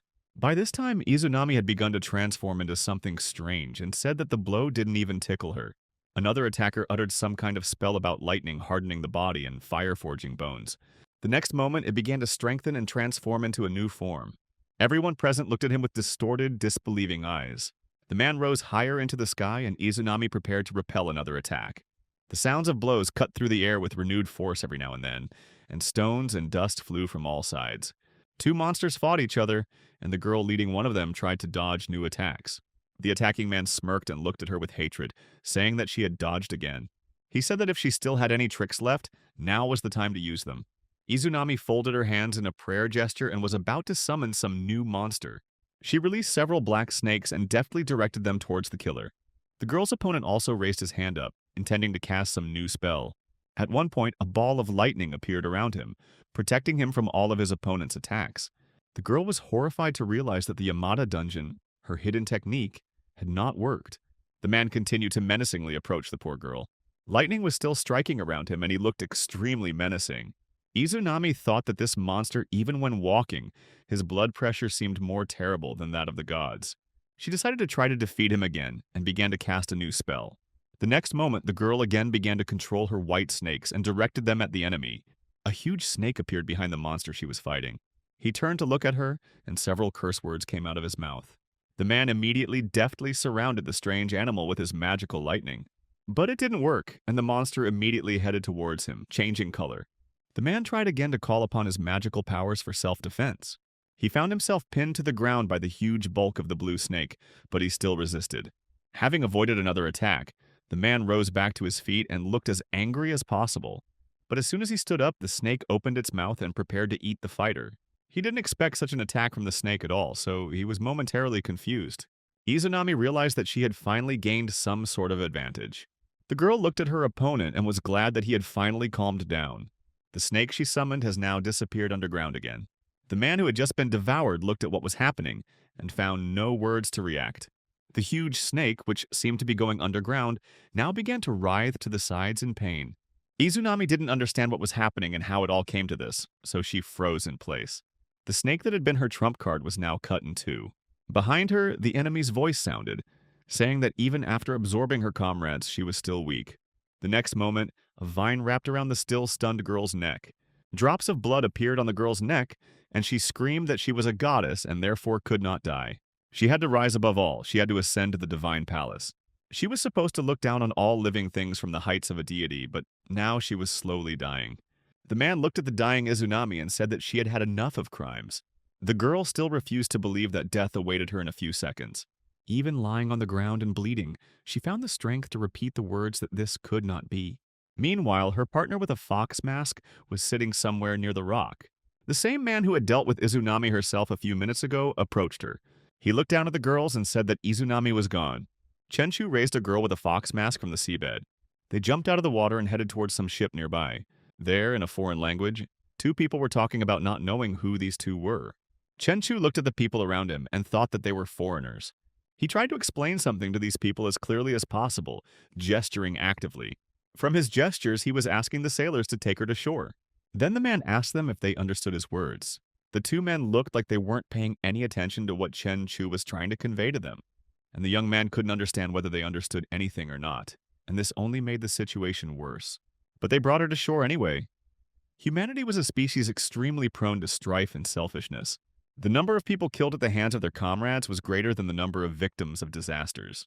Most people, having gained strength, did not remember to protect the weak or restore justice, but pointed the sword at the weaker. Chen Chu did not deny that in this world there would always be good people willing to step forward. But human nature was too stubborn and bad to help someone selflessly. Seeing Chen Chu effectively take the girl with the mask from the ship, the two sailors were perplexed. Chen Chu had no hesitation in assuming the worst of anyone who might threaten his survival. He was not good, he did not translate his soul into tears, but he was also not evil, since he did not feed on bitter hatred. Chen Chu was not chaos, since he did not stir up the ashes of all living things, and he was also not order, since he did not connect the roots of the universe. He was not light, since he did not illuminate the path of the lost, but he was not darkness either, since he did not hide the peeping fire. He was not the truth, because he did not forge an eternal form, and he was not an illusion because he did not leave a vanishing trace. Chen Chu was just a blade hanging between good and evil, and he alone was going to cut through the twilight of chaos. In the special department, the commander showed his group a recording of Chen Chu's battle. The man said that according to the latest data, it was confirmed that Chen Chu's strength had exceeded the 5-star level. All the students were surprised and asked again if this was true and if they had heard correctly. The commander analyzed all of Chen Chu's attacks and said that, according to preliminary calculations, the force of the blow exceeded 1,500 tons. One of the young men present became confused and choked on water. He asked if this Chen Chu was even a human being who could hit with such force. Another student said that his limit was 1.5 tons, which meant that Chen Chu's strength was 1,000 times greater than his own. Another student said that according to the world ranking of evolutionists, Chen Chu was at level 6 or 7. Then he went over all the calculations a few more times and folded his hands, about to say something else.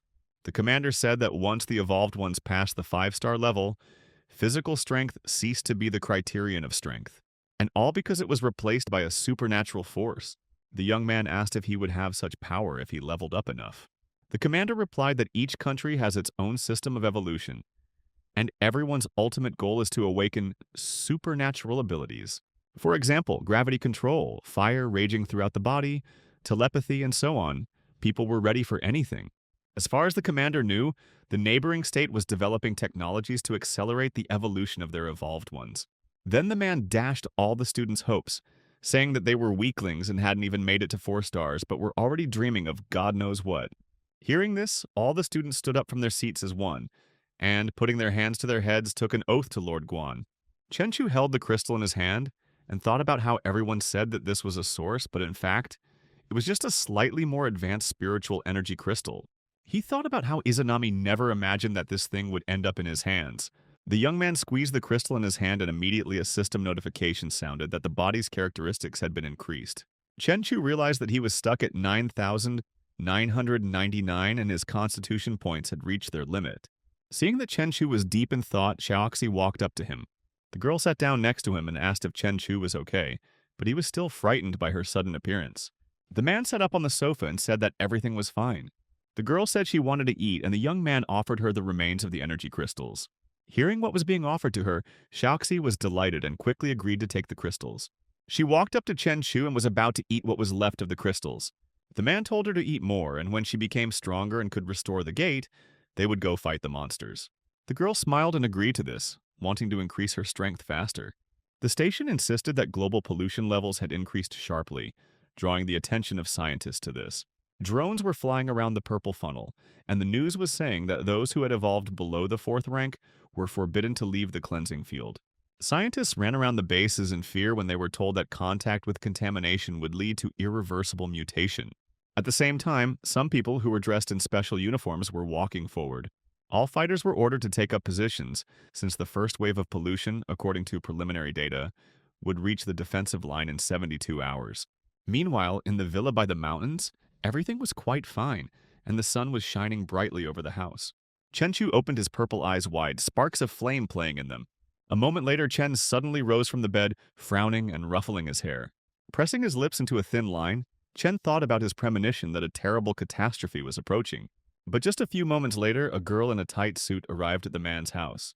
Chen Chu immediately snapped out of his thoughts and looked at the view outside the small window in front of him.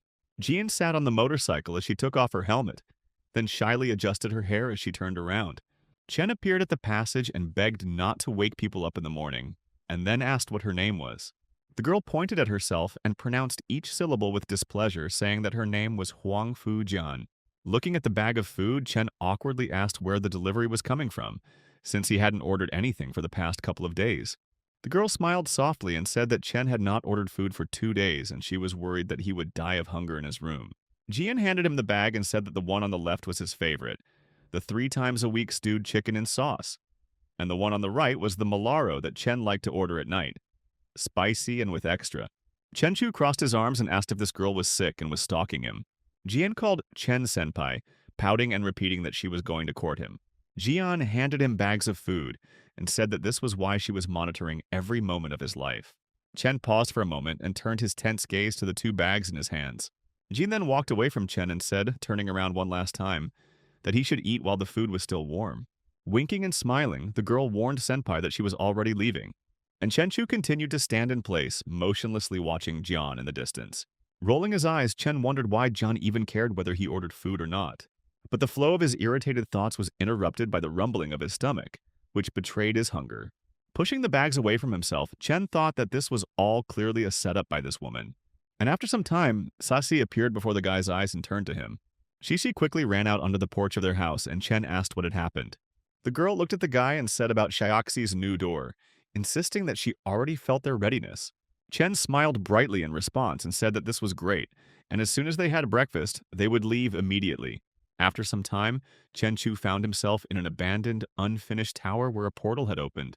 Cece flew up to the huge black hole in the air, saying that they were already there. There were purple stones flying around the portal, and C said that she was starting to open them and Chu should be more careful. In response, the man only smiled brightly, looking at the stones rising into the sky. A hint has appeared that the Emperor Demon Armor increases resistance to contaminated energy. Chen asked Shi to begin, and she immediately approached the door, which began to smoke blue. A few moments later, a furious stream of purple energy was directed at Chen Chu, which almost knocked him off his feet. Chen asked if the level of infection was so high that it couldn't be contained even with the armor's enhanced protection.